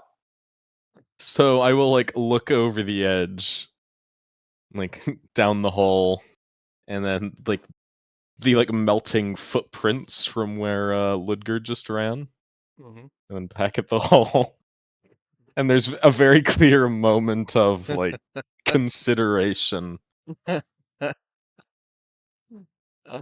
and I take a deep breath and just bolt across the ground like Ludger did. Fair And enough. I'll cast absorb elements as I run to grant myself Okay. resistance to the fire damage. There you go, because it was 4 fire damage as you run across. Aggressive, and encouraging moth squeaks. Bemmy, what your loogie like hits the ground here and sizzles like you spit onto a stovetop. What do you want to do? No, I don't want to put my No. feet there. Okay, so rope it is. Yep. All right, Rope it give me a is. dex save with advantage. To Yeti. Okay, you're fine with that. Now comes the interesting part because it is a 15-foot gap. You could try and jump, or you could James Bond it and like what is it? Would it be James Bond? I don't know. Rope climb over over the the lava gap. I'm gonna do the Ranger rope crawl across the top. There you go. There you go. Do you wish to do the Ranger rope crawl? Yeah, I Crit. do. Agent I Elf. would love to, DM. All right. Yeah, Every then 5 feet, you got to yell air assault.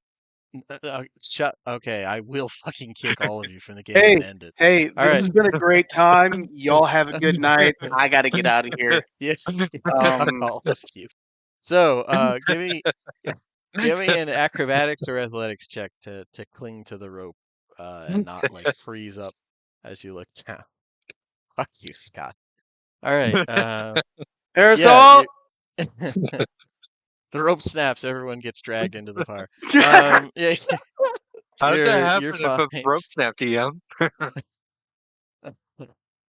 You're fine. Yeah, even the people who weren't holding on to it get pulled into the fire. You're fine, and you're able to make it across in a terrifying moment. But you're now free. The bridge looks much more solid here, and those of you who are stuck on the ground are probably tapping it and feeling no small measure of gratitude to this refreshingly cool walkway. Um, Oh, and yeah, standing like on what's left of the stairs here is a pretty large hunk of metal and fire. Watching you guys as he's been as it's been watching you guys cross the bridge the whole time. hi. How did the peanut gallery take the crossing? A lot of them are still laughing. Like they find this hilarious. Like to them, there is no harm whatsoever to the lava. So watching you guys do that was the funniest shit imaginable. The They're last like, Corvarin adventurers here died before they even got half as far. It wasn't this fun. this is what it's like their TV. But yeah, do you guys want to approach here and wave Yeah. and say hi, or what do you want to do? Percival Start will just firing at it. confidently approach. Okay. So move you guys tokens as you would. And you know what? Because I had to get rid of the gradual steps that I had originally put in, and I was just not willing to remake the map a fourth time. This is a gradual slope as opposed to the steps that were there. That goes up 30 feet. So there you go. Explanation given. Because I just couldn't do it again. And yeah, you're standing about 30 feet away from this thing. It's staring down at you with glowing white eyes, or like yellowish white eyes. And there is an odd aura of Percy. You don't even need to check for this. The thing feels holy.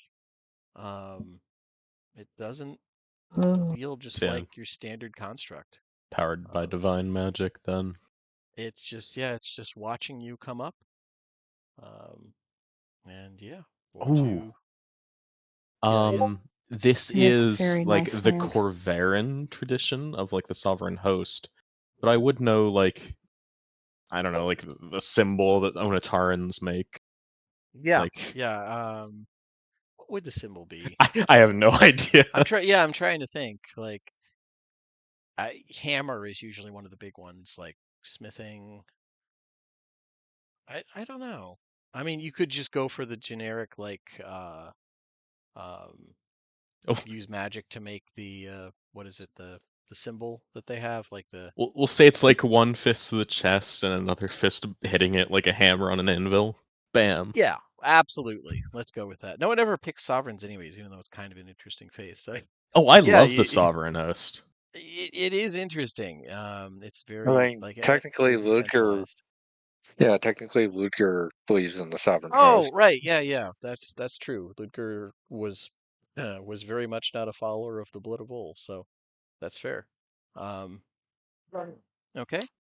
Let's see here. And even Purser himself has offered some prayers to Dolara. Yeah, I mean, technically by your thing, it's like they're the old gods, but they are a thing. It's just they're not the new faith, if I remember correctly. Oh, it's It's just that they're not as present. right. Like Uh, the sovereign church like leaves their flock alone, where the silver flame like lifts people up. right. I know I remember reading through the Religions of Eberron was actually a really good book. I was surprised Mm-hmm. how useful it was. But let's see here. Let me go to it. Okay. So you guys approach and you see inscribed in this absolutely massive, like metal and light and fire construct, um, it has some giant runes on its helmet that spell out, for those of you who read giant, where is it? Valor. Oh.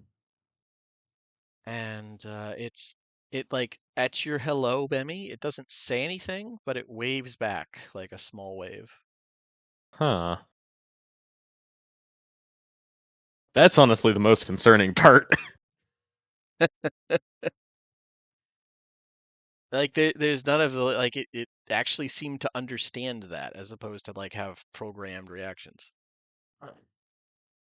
Yeah, a big part of the conceit in like the Portal games is that you realize that GLaDOS isn't an emotionless machine, but has emotions and feelings. No, she is the psychotic ex who's called 48 times and left a message every time. Yeah. Right. I don't like constructs having happy, cute reactions to Bemmy waving hello.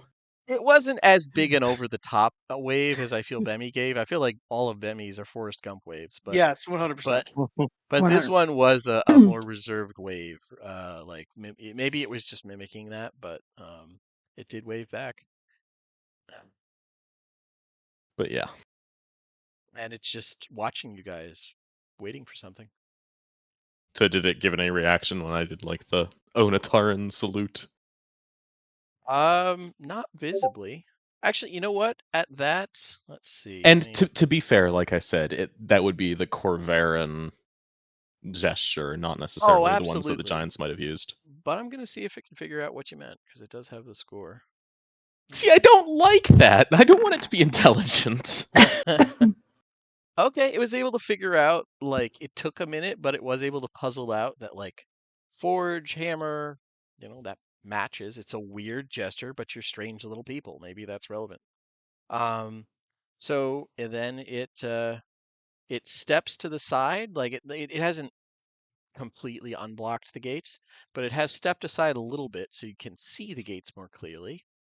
And in them, or on them, written in giant, is a odd sentence that reads, "Only proof of the greatest treasure opens these gates."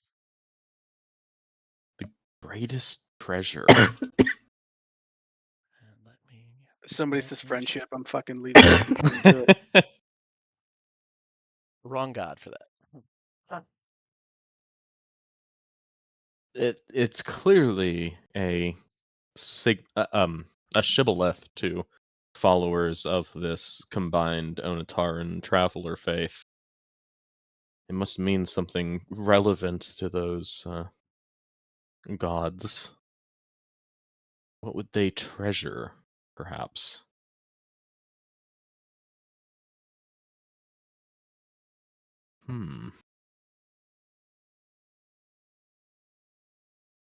Anyone else can pitch in. Yeah, that's true. Yeah. As everyone's standing there, some of you singed and like sweaty, Like, Purser half keeled over. Yeah, Purser's like pacing, like stroking his chin, talking to himself. You've been hiking all day. Like, what do you guys think? Well,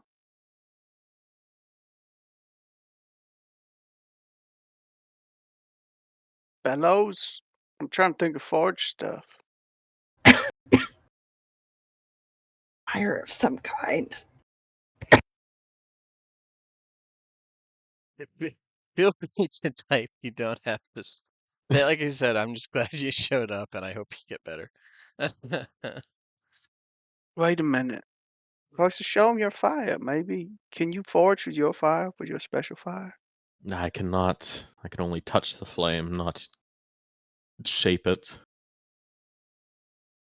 Besides which, it's a different entity altogether Oh, from well. sovereigns. But could you use that fire to like forge stuff? It's cold, no.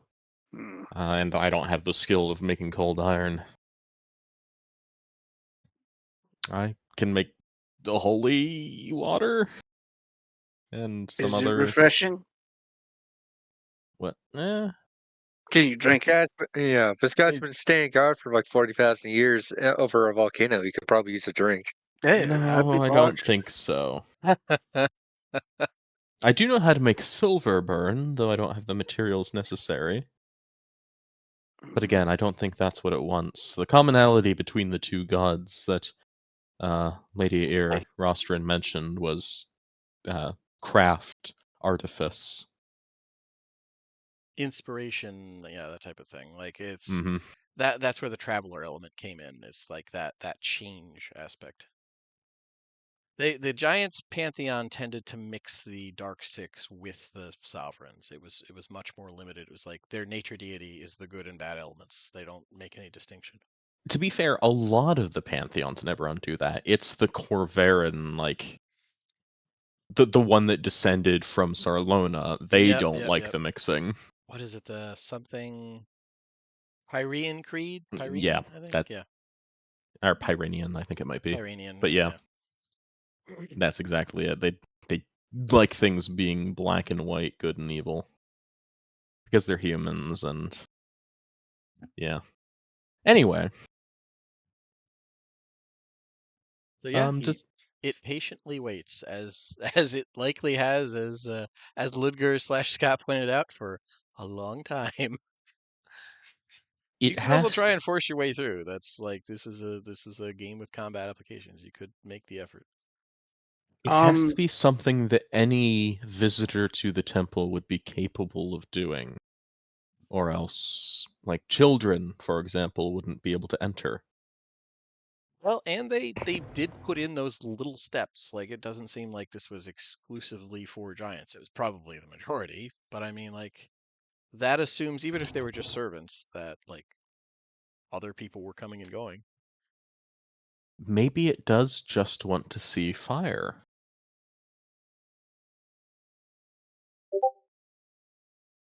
After all, a fire giant, for example, could simply reach into this magma and hold aloft a flame. You Yeah, could well, press to digitate like a little flame. I'll just cast Create Bonfire and Yeah. sh- show it to the Guardian. Okay. So you just do your Shaw and fire erupts Yeah, and it looks at it and then looks at you and doesn't move. that's fair.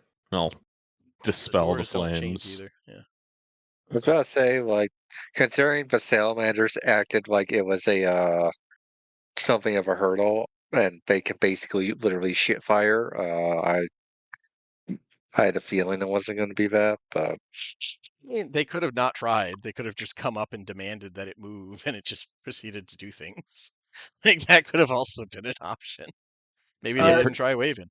so Purser's just trying to so work through this logically. Yeah, so yeah, hold yeah. on a minute. This thing doesn't talk. It No, it doesn't hasn't seem talked.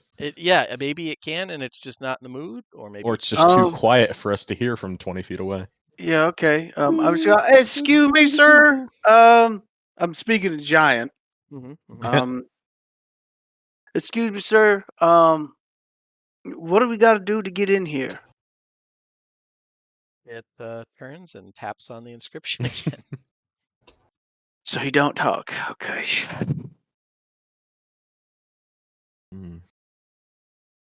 You could wish to see some work of artifice, perhaps. But Do you want money? asked Yes if or there's no? like Do you want- do you want I money? I I asked don't understand. So I will say that if you are if you guys are like, I always have this as an out. If this is a like, I'm lost, I don't want to puzzle, you can absolutely make a group int check and just go off that and just be like, something might come to you, and that's a answer. In I my was gonna Dayquil ask fused like if haze, there I could might accept be this. I like it. I'm Okay. fine could if be everyone like else wants a to do that, yeah. religious aspect of this that like someone might know. I love that you have that. Yeah, I'm not a fan of puzzles myself, so like it's always nice to have an out. Oh, Pick, you're just doing your part. Yeah. I'm liking it, but I can accept if other people don't. If you want to keep playing with it, you can. I'm No, not frustrated by it. Like I said, if... Oh, geez, I'm gonna have to carry this one, aren't I? We believe in you, Purser. Thanks, buddy. Huh. I thought I had a really good idea. But Oh, I mean, do you you still want geez. tried to give money? him gold. This is an interesting spot for the campaign to end. Oh Pick no, I may found look- little lava. Pick may look at the people Oh, that were one watching sec. us. Okay, I was hiccuping. All right. That's okay. Pick is gonna so- look at the people. Wait, I They were will use watching. my inspiration for that nat 20. Yeah. Can, So can okay, I You do know that? what? that's a little. I'm going in on it too. I also Okay. use my inspiration to get that 19. That's a little bit. Oh, okay. I Alright. follow up with my 15. Okay. All right. Hey, there we go. All right. We're building. We're building. All right. I have the option for group intelligence check. Entire group fails intelligence check. Yeah. Demi just comes out of pocket with like the exact right answer. He's like, wait.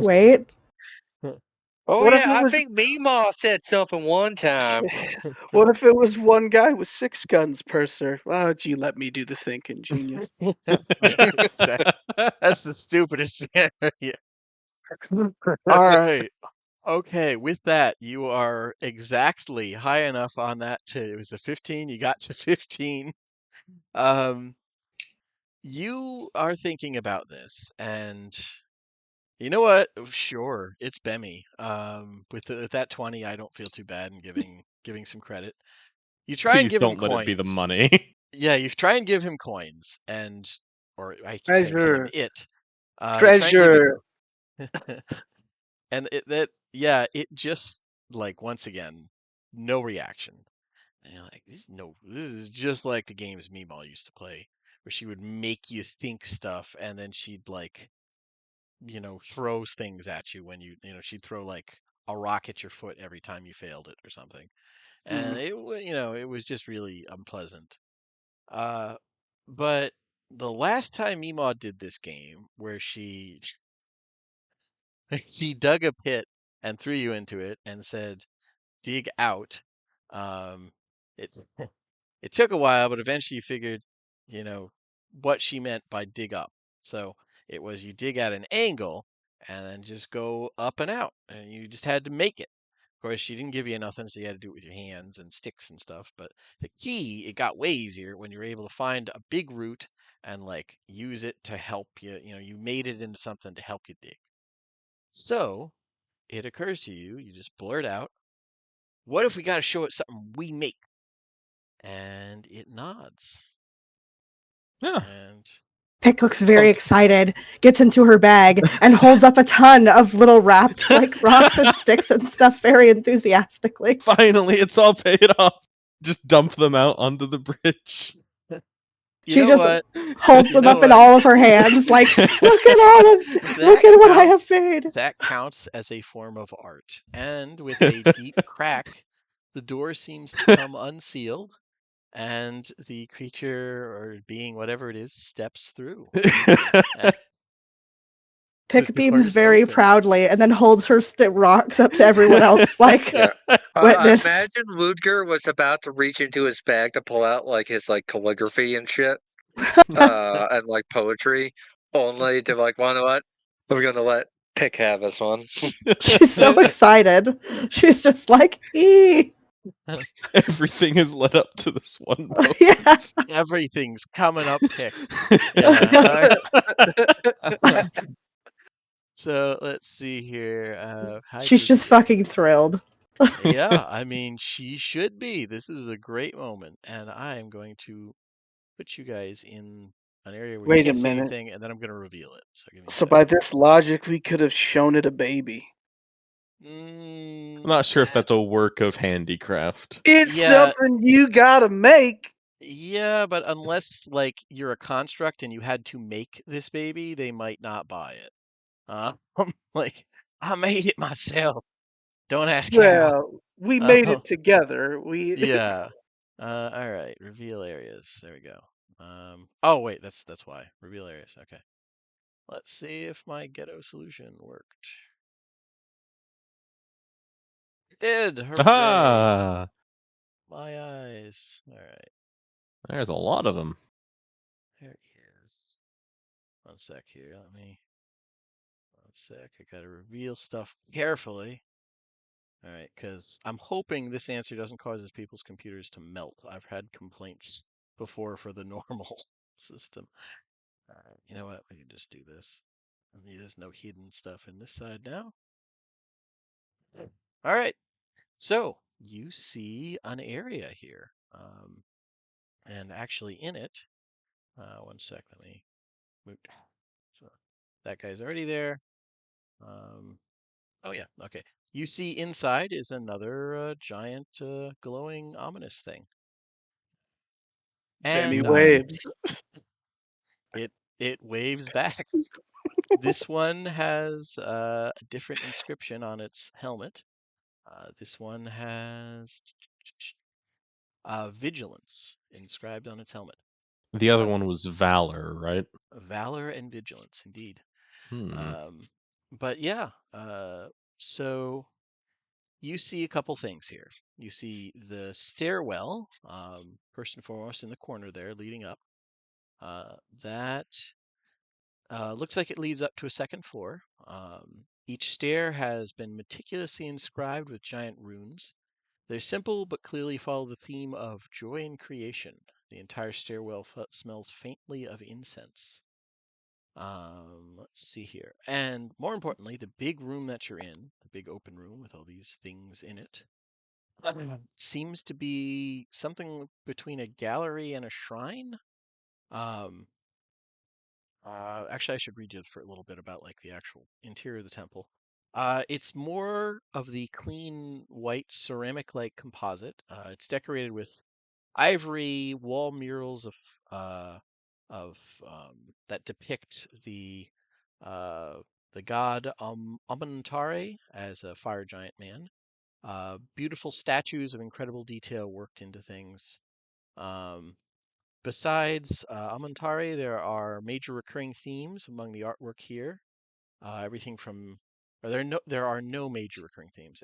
Everything from natural scenes to bustling cities to giant figures whose significance has long since been forgotten.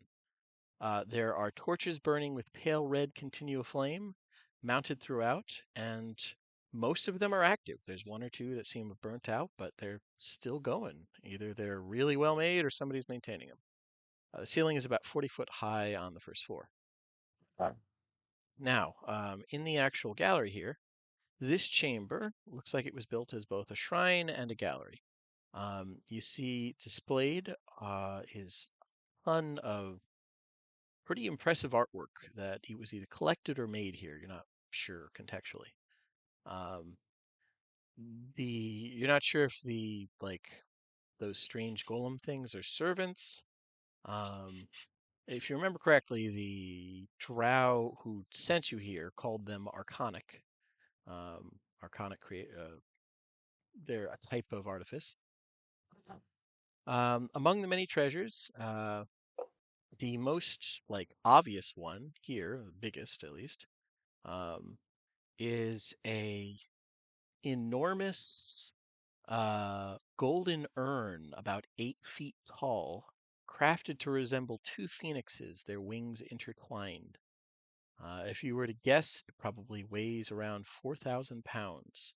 And the eyes of the phoenix are what look like faintly glinting black gems that Purser recognizes as Kyber dragon shards. Hmm. And the gallery is, rather than just me read an endless list, you guys can go around and look at various things, and I'll describe what's in each corner or in each place. Or you could just ignore it and start kicking indoors and whatnot. Before we spread out and start touching everything, is there an obvious offering shrine?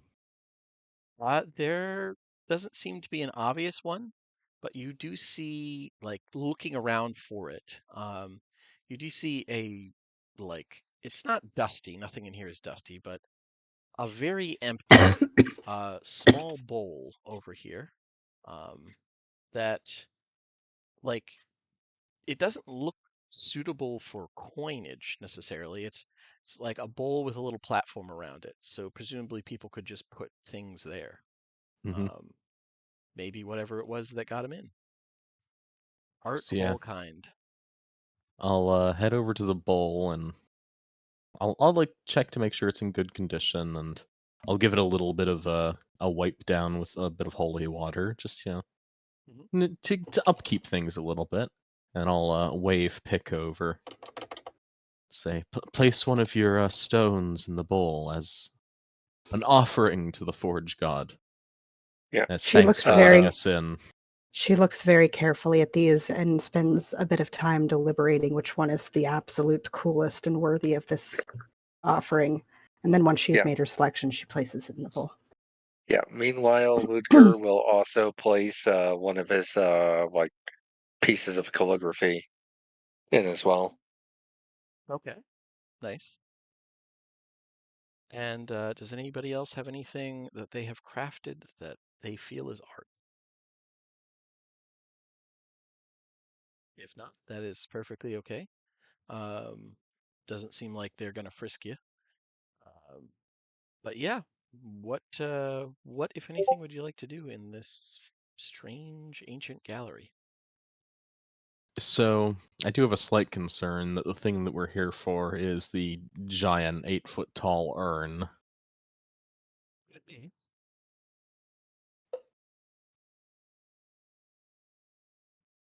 But yeah, I'll just take a look around, like visiting a museum. You just take in the scenery, contemplate the art, Okay. and By the way, just being the very doors mindful. the doors didn't slam shut behind you, but they did close behind you. That's fine. Okay. Just wanted How to. hot is it in here? It is actually refreshing. It's the room temperature here, probably about 70 something. Like And all the 70 flat. toxic gases aren't getting in. Nope, it seems like the air is being purified. Nice. I'll unbutton my coat now so the sweat can air out. Yeah, that's fair. Okay. And yeah, just if you can see the map, just move around to somewhere on it and tell me what you want to look at. Mm-hmm. I want to check out this fountain thing. Okay. Yeah. This thing here? Yeah. Okay. That is a fair thing to think of it as a fountain. That's the best depiction I could. It's kind of a weird item, so it's hard to capture. Um, so this is a enclosed landscape carved in miniature of a Ah. city. Thousands of figurines within it are all moving about their daily lives in incredible detail. Like all of them seem completely animated. The scale is miniature to a giant, meaning that most of the figures are about 6 inches tall. Um, and like, given how much of the room this takes up, it's probably a point of pride.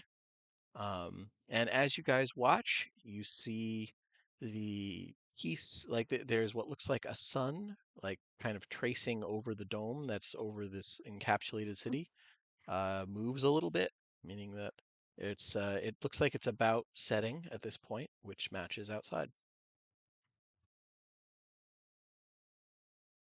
Is it an automaton, or like are the figures inside like magically animated? Mm, Could I it would be could it be cursed people that are like trapped in there, like um, sitting? I would That say does give me an sound like something the Traveler could do, or at least would be into. I would say give me an Arcana check to try and narrow it down. Yeah.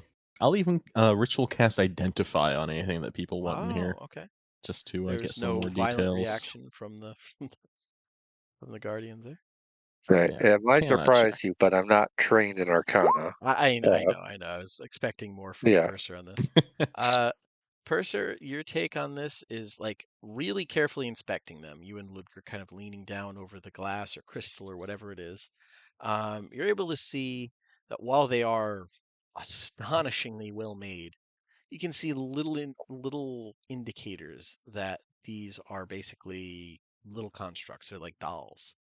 Okay. So they aren't. If they're people, maybe they would have had to have been turned into this. That's possible, but it seems just as likely, given what the Giants did, that they literally crafted a miniaturized city, presumably one of theirs, along with all of the people in it, and meticulously enchanted it to just go through existence like this. Mm-hmm. Which is pretty cool. It's pretty cool. That's Yeah. some Warhammer shit right there. I would totally do that to my Warhammer army. They aren't all killing each other, and they're not having the time of their lives. So it's not orcs and it's not Warhammer. Um, Say, if they're sentient when they look up after 40,000 years of the first quote unquote gods to appear in the sky. It's they the end times. they don't seem reacting to you guys peering over. Either they can't see you, or they're not sentient, or something. It'd be Yeah, they- hilarious. It was all ended by a silver flame. Yeah, they're just designed to look realistic from a distance and tiny. Even looking in this close, like you had to really look to Mhm. see. Like this is eerily That is well made. masterfully made. Especially if a giant made this. Like they're 6 inches tall. That is obscenely tiny to a giant. So So yeah. what? This would be the first thing that would catch Bemmy's eye. Okay. It looks like a And harp. yes, I will describe that, and then I'll go to here where I see not Balthasar, Balak looking.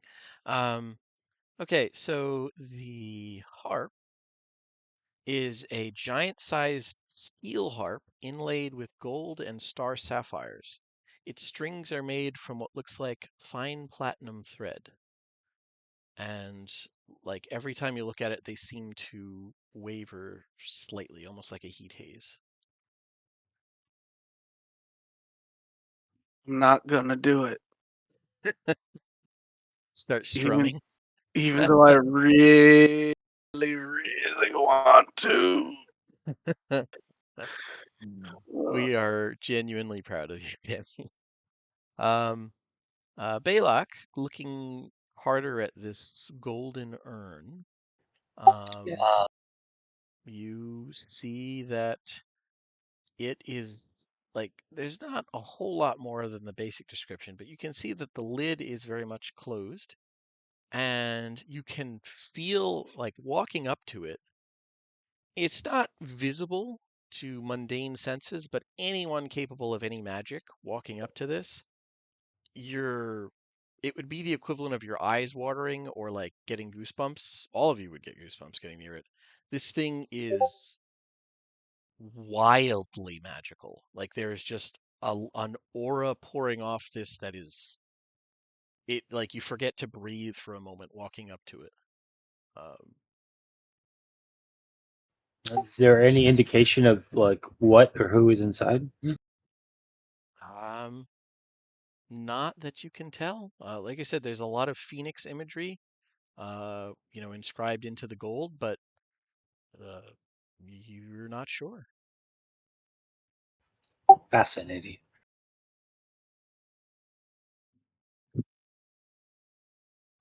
I would say it's genuinely hard to stand near more than like 5 minutes. It's just it's drowning out your magical senses. It's actually making it hard to notice other things.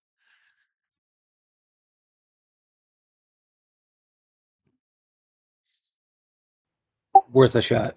Yeah, it absolutely. Like I said, this could easily be blamed on the amount of just like energy it's pouring out. And as I said before, I'll cast Identify on, that and the harp. Yeah, that's fair.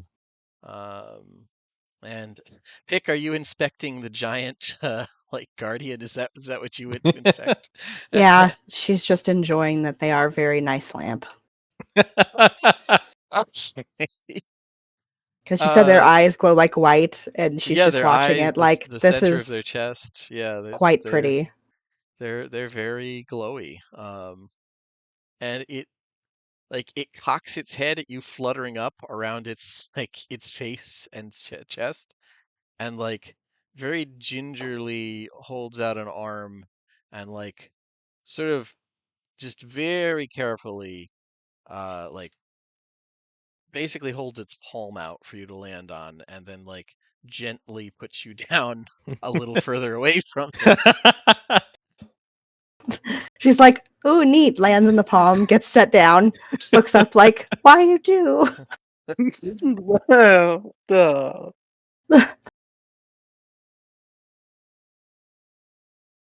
She looks sad, droops her little wings, and then stomps her little moth feet away to go look at other stuff. That's fair. So I'll just go through the list just so it's more, because we are coming up on the end of session. Also, Oh, I'll shit. be taking detailed notes on everything that I can for Lady Rostron. Okay. Yeah, if need be, I can like send you descriptions later on and stuff, but It's not super important since I plan on not taking any of this stuff, so okay. except for the one thing we need.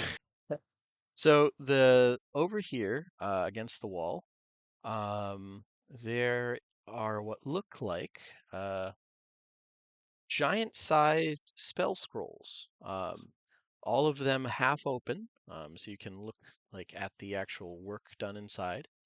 And Purser, just you and Balok both glancing at them, the calligraphy used to make these is breathtakingly well done, as well as being more efficient than any you've ever seen. Percy, you feel like if you really studied these, you might end up learning something about scribing spells. Um, and let's I was see, gonna say, like, that probably interests Ludger as well, just for the art of it. like it is literally you could take it as that. Most spell scrolls, it's half numerical formulas. Like they can look interesting, but it's not. These are, yeah, you really can just look at the art of it.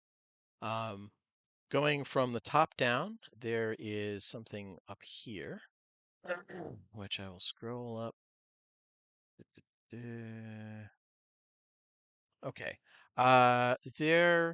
There's a couple of these, or there's two of them. There's a metal mural made of different pieces of um, like carefully selected and colored metal, all hung so that when it's hung up, it basically creates a painting. um, Depicting a meeting between giants and dragons. The dragons are depicted as almost angelic, descending with open wings. The giants are dressed in primitive garb, leather and bone, and have looks of awe, as the largest of the dragons, blue in coloration, is handing one of the giants an obviously um, large arcane tome.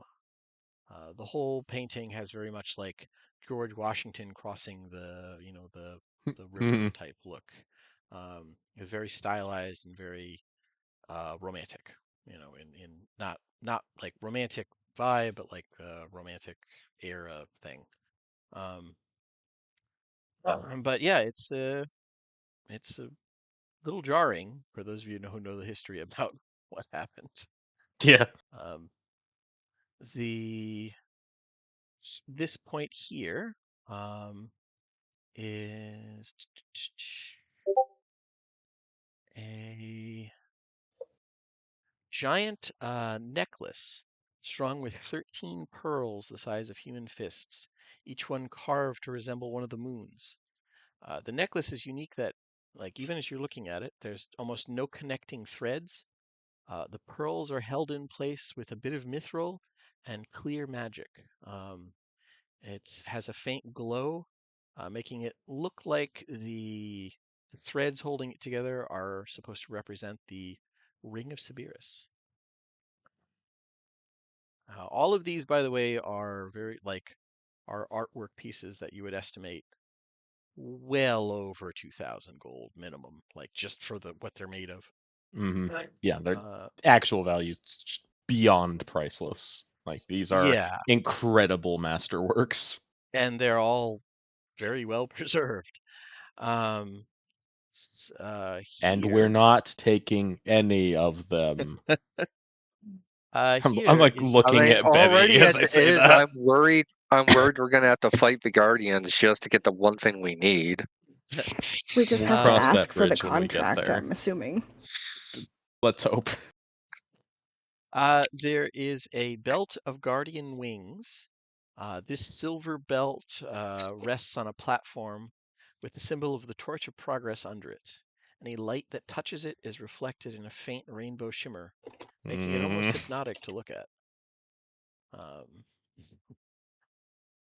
Here is a masterfully made bow, labeled Bow of the Final End. It's what looks like a short recurve bow, and it's made from, I mean, some kind of dark wood or metal. It honestly just looks like somebody cut out a chunk of the night sky and put it like shaped it into a bow shape. But yeah, it's just sitting there on the pedestal. I don't need it. I don't want it. But what I do want is to know what it is. Yeah, like I said, I'm identifying them as we go. Okay. All right. Okay. So, as far as the belt, that is a very rare dragonhide belt mechanically. Oh. As far as the bow, that is a +2 short bow that has, when you damage a creature with this weapon, they can't regain any hit points until the start of your next turn. Ooh. Uh, Pick! Pick! It's short bow. I'm a longbow guy, but pick. I know, but we are not allowed to take. No. Are we allowed to borrow? Is this like a library? so over Bemmy, if we're here. borrowing them, you're taking them back here when we're done. I'm not coming back. This is too far to come back, and I mean, we could ask if we could have. They said we could review, and they would let us know if we could take it. Yeah, Okay. I mean, That's all what this the is theirs. salamander Well, said. so out of character, my thinking is that the salamanders don't actually have any power to get in here. So if we take a bunch of loot, they're just going to try and take it from us.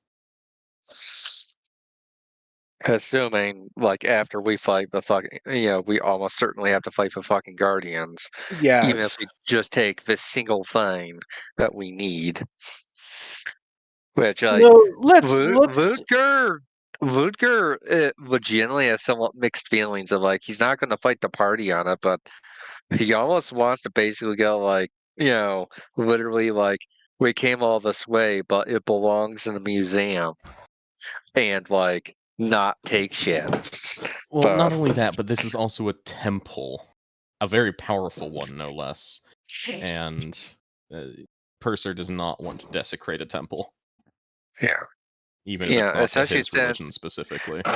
Okay, especially let's since at the end of the day, this was all basically like a get fucking Shagglehod shit for the fucking people when, like, our army could probably solve the issue without having to desecrate shit. But again, Ludger's not going to fight the party on us. look. Yeah. Look.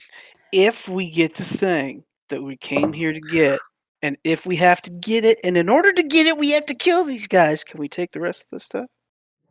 No. Even then, I want to desecrate this place as little as necessary, Bemmy. I'm not trying to I like the discussion, but I just wanted to finish describing Mhm. the gallery. Go right ahead. And so that one right there is a silver orb, not glowing silver, like it seems to be actual silver, or maybe mercury. It ripples a little bit. About twice the size of a man's head, floating above a fire bronze circle with 3 spell shards inlaid in it. An identify reveals that if you were to touch one of the shards, you can select something from a list of hundreds of different performances, songs, and orchestra performances, things like that. And when you've selected the song, the orb will form into the original singer or artists and then perform the selected song at a volume ranging from speaking tone to overwhelmingly loud. It's a jukebox. Magic jukebox. Yeah. Over here is another mural. This is a much bigger mural, and it depicts 5 scenes, kind of all like arrayed. If you read it going clockwise, it seems to make the most sense. Featured in all 5 scenes are 6 giants, 4 men and 2 women. In the first scene, they are all enjoying themselves over bowls of some kind of drink in an establishment that, even across thousands of years and cultural divides, looks like something of a dive. In the next scene, they're all dressed in different types of gear, fighting their way through hordes of fiends in a burning battlefield surrounded by an army of giants who are also fighting the fiends. In the third scene, they're facing down an enormous, just titan of a man. They're all giants themselves. This person stands at least twice their height, with curling horns sprouting from his temples and engulfed in an aura of flames that almost dances with seductive shapes. In the fourth scene, the 6 figures seem to be arguing, or more accurately, 5 of them are arguing with one of the women, a giantess with brilliant copper hair and a cheerful face. She has tears in her eyes and looks to be pleading with them, their expressions harsh or simply frustrated. In the 5th and final scene, the woman with copper hair is walking down the ruined mountain, while the other 5 have closed ranks and are addressing the collected army below.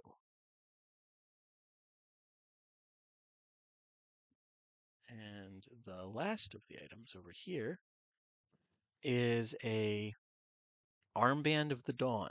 Its golden armband glows with faint white light, the metal itself seemingly infused with vitality and positive energy. Mechanically, it is a amulet of health. And identify on this doesn't reveal everything about it, but it does reveal it to be called Urn of Titan's Rest. That is deeply concerning. You said it has Kyber dragon shards in it? In the eyes of the phoenixes are made of Kyber dragon shards. And it's so massively powerful that we can't bear to be near it for too long. Yep. Yeah, that's we're gonna leave that one alone, guys. There is a strength check required to open it, or a upcast knock spell could do the same. I'm not gonna stop you from making a strength check, but I am not casting knock. So what? Yeah, the third option is we could probably just go outside and jump in the lava and save ourselves, the ensuing TPK. Because just vibe check. I'm getting the feeling that that probably contains like the super bad that like they were fighting or something. And I don't want to unleash Shagohod for it to instantly kill us. Who knows? But So, yeah, that's so none of these items here are like the contract that we're looking for, unless it's the urn. none of them are the contract. No. And I would say, just based off your check and knowledge, the urn is not a contract. Yeah, it could hypothetically be inside, but we'll cross that bridge last if we have to. I don't know.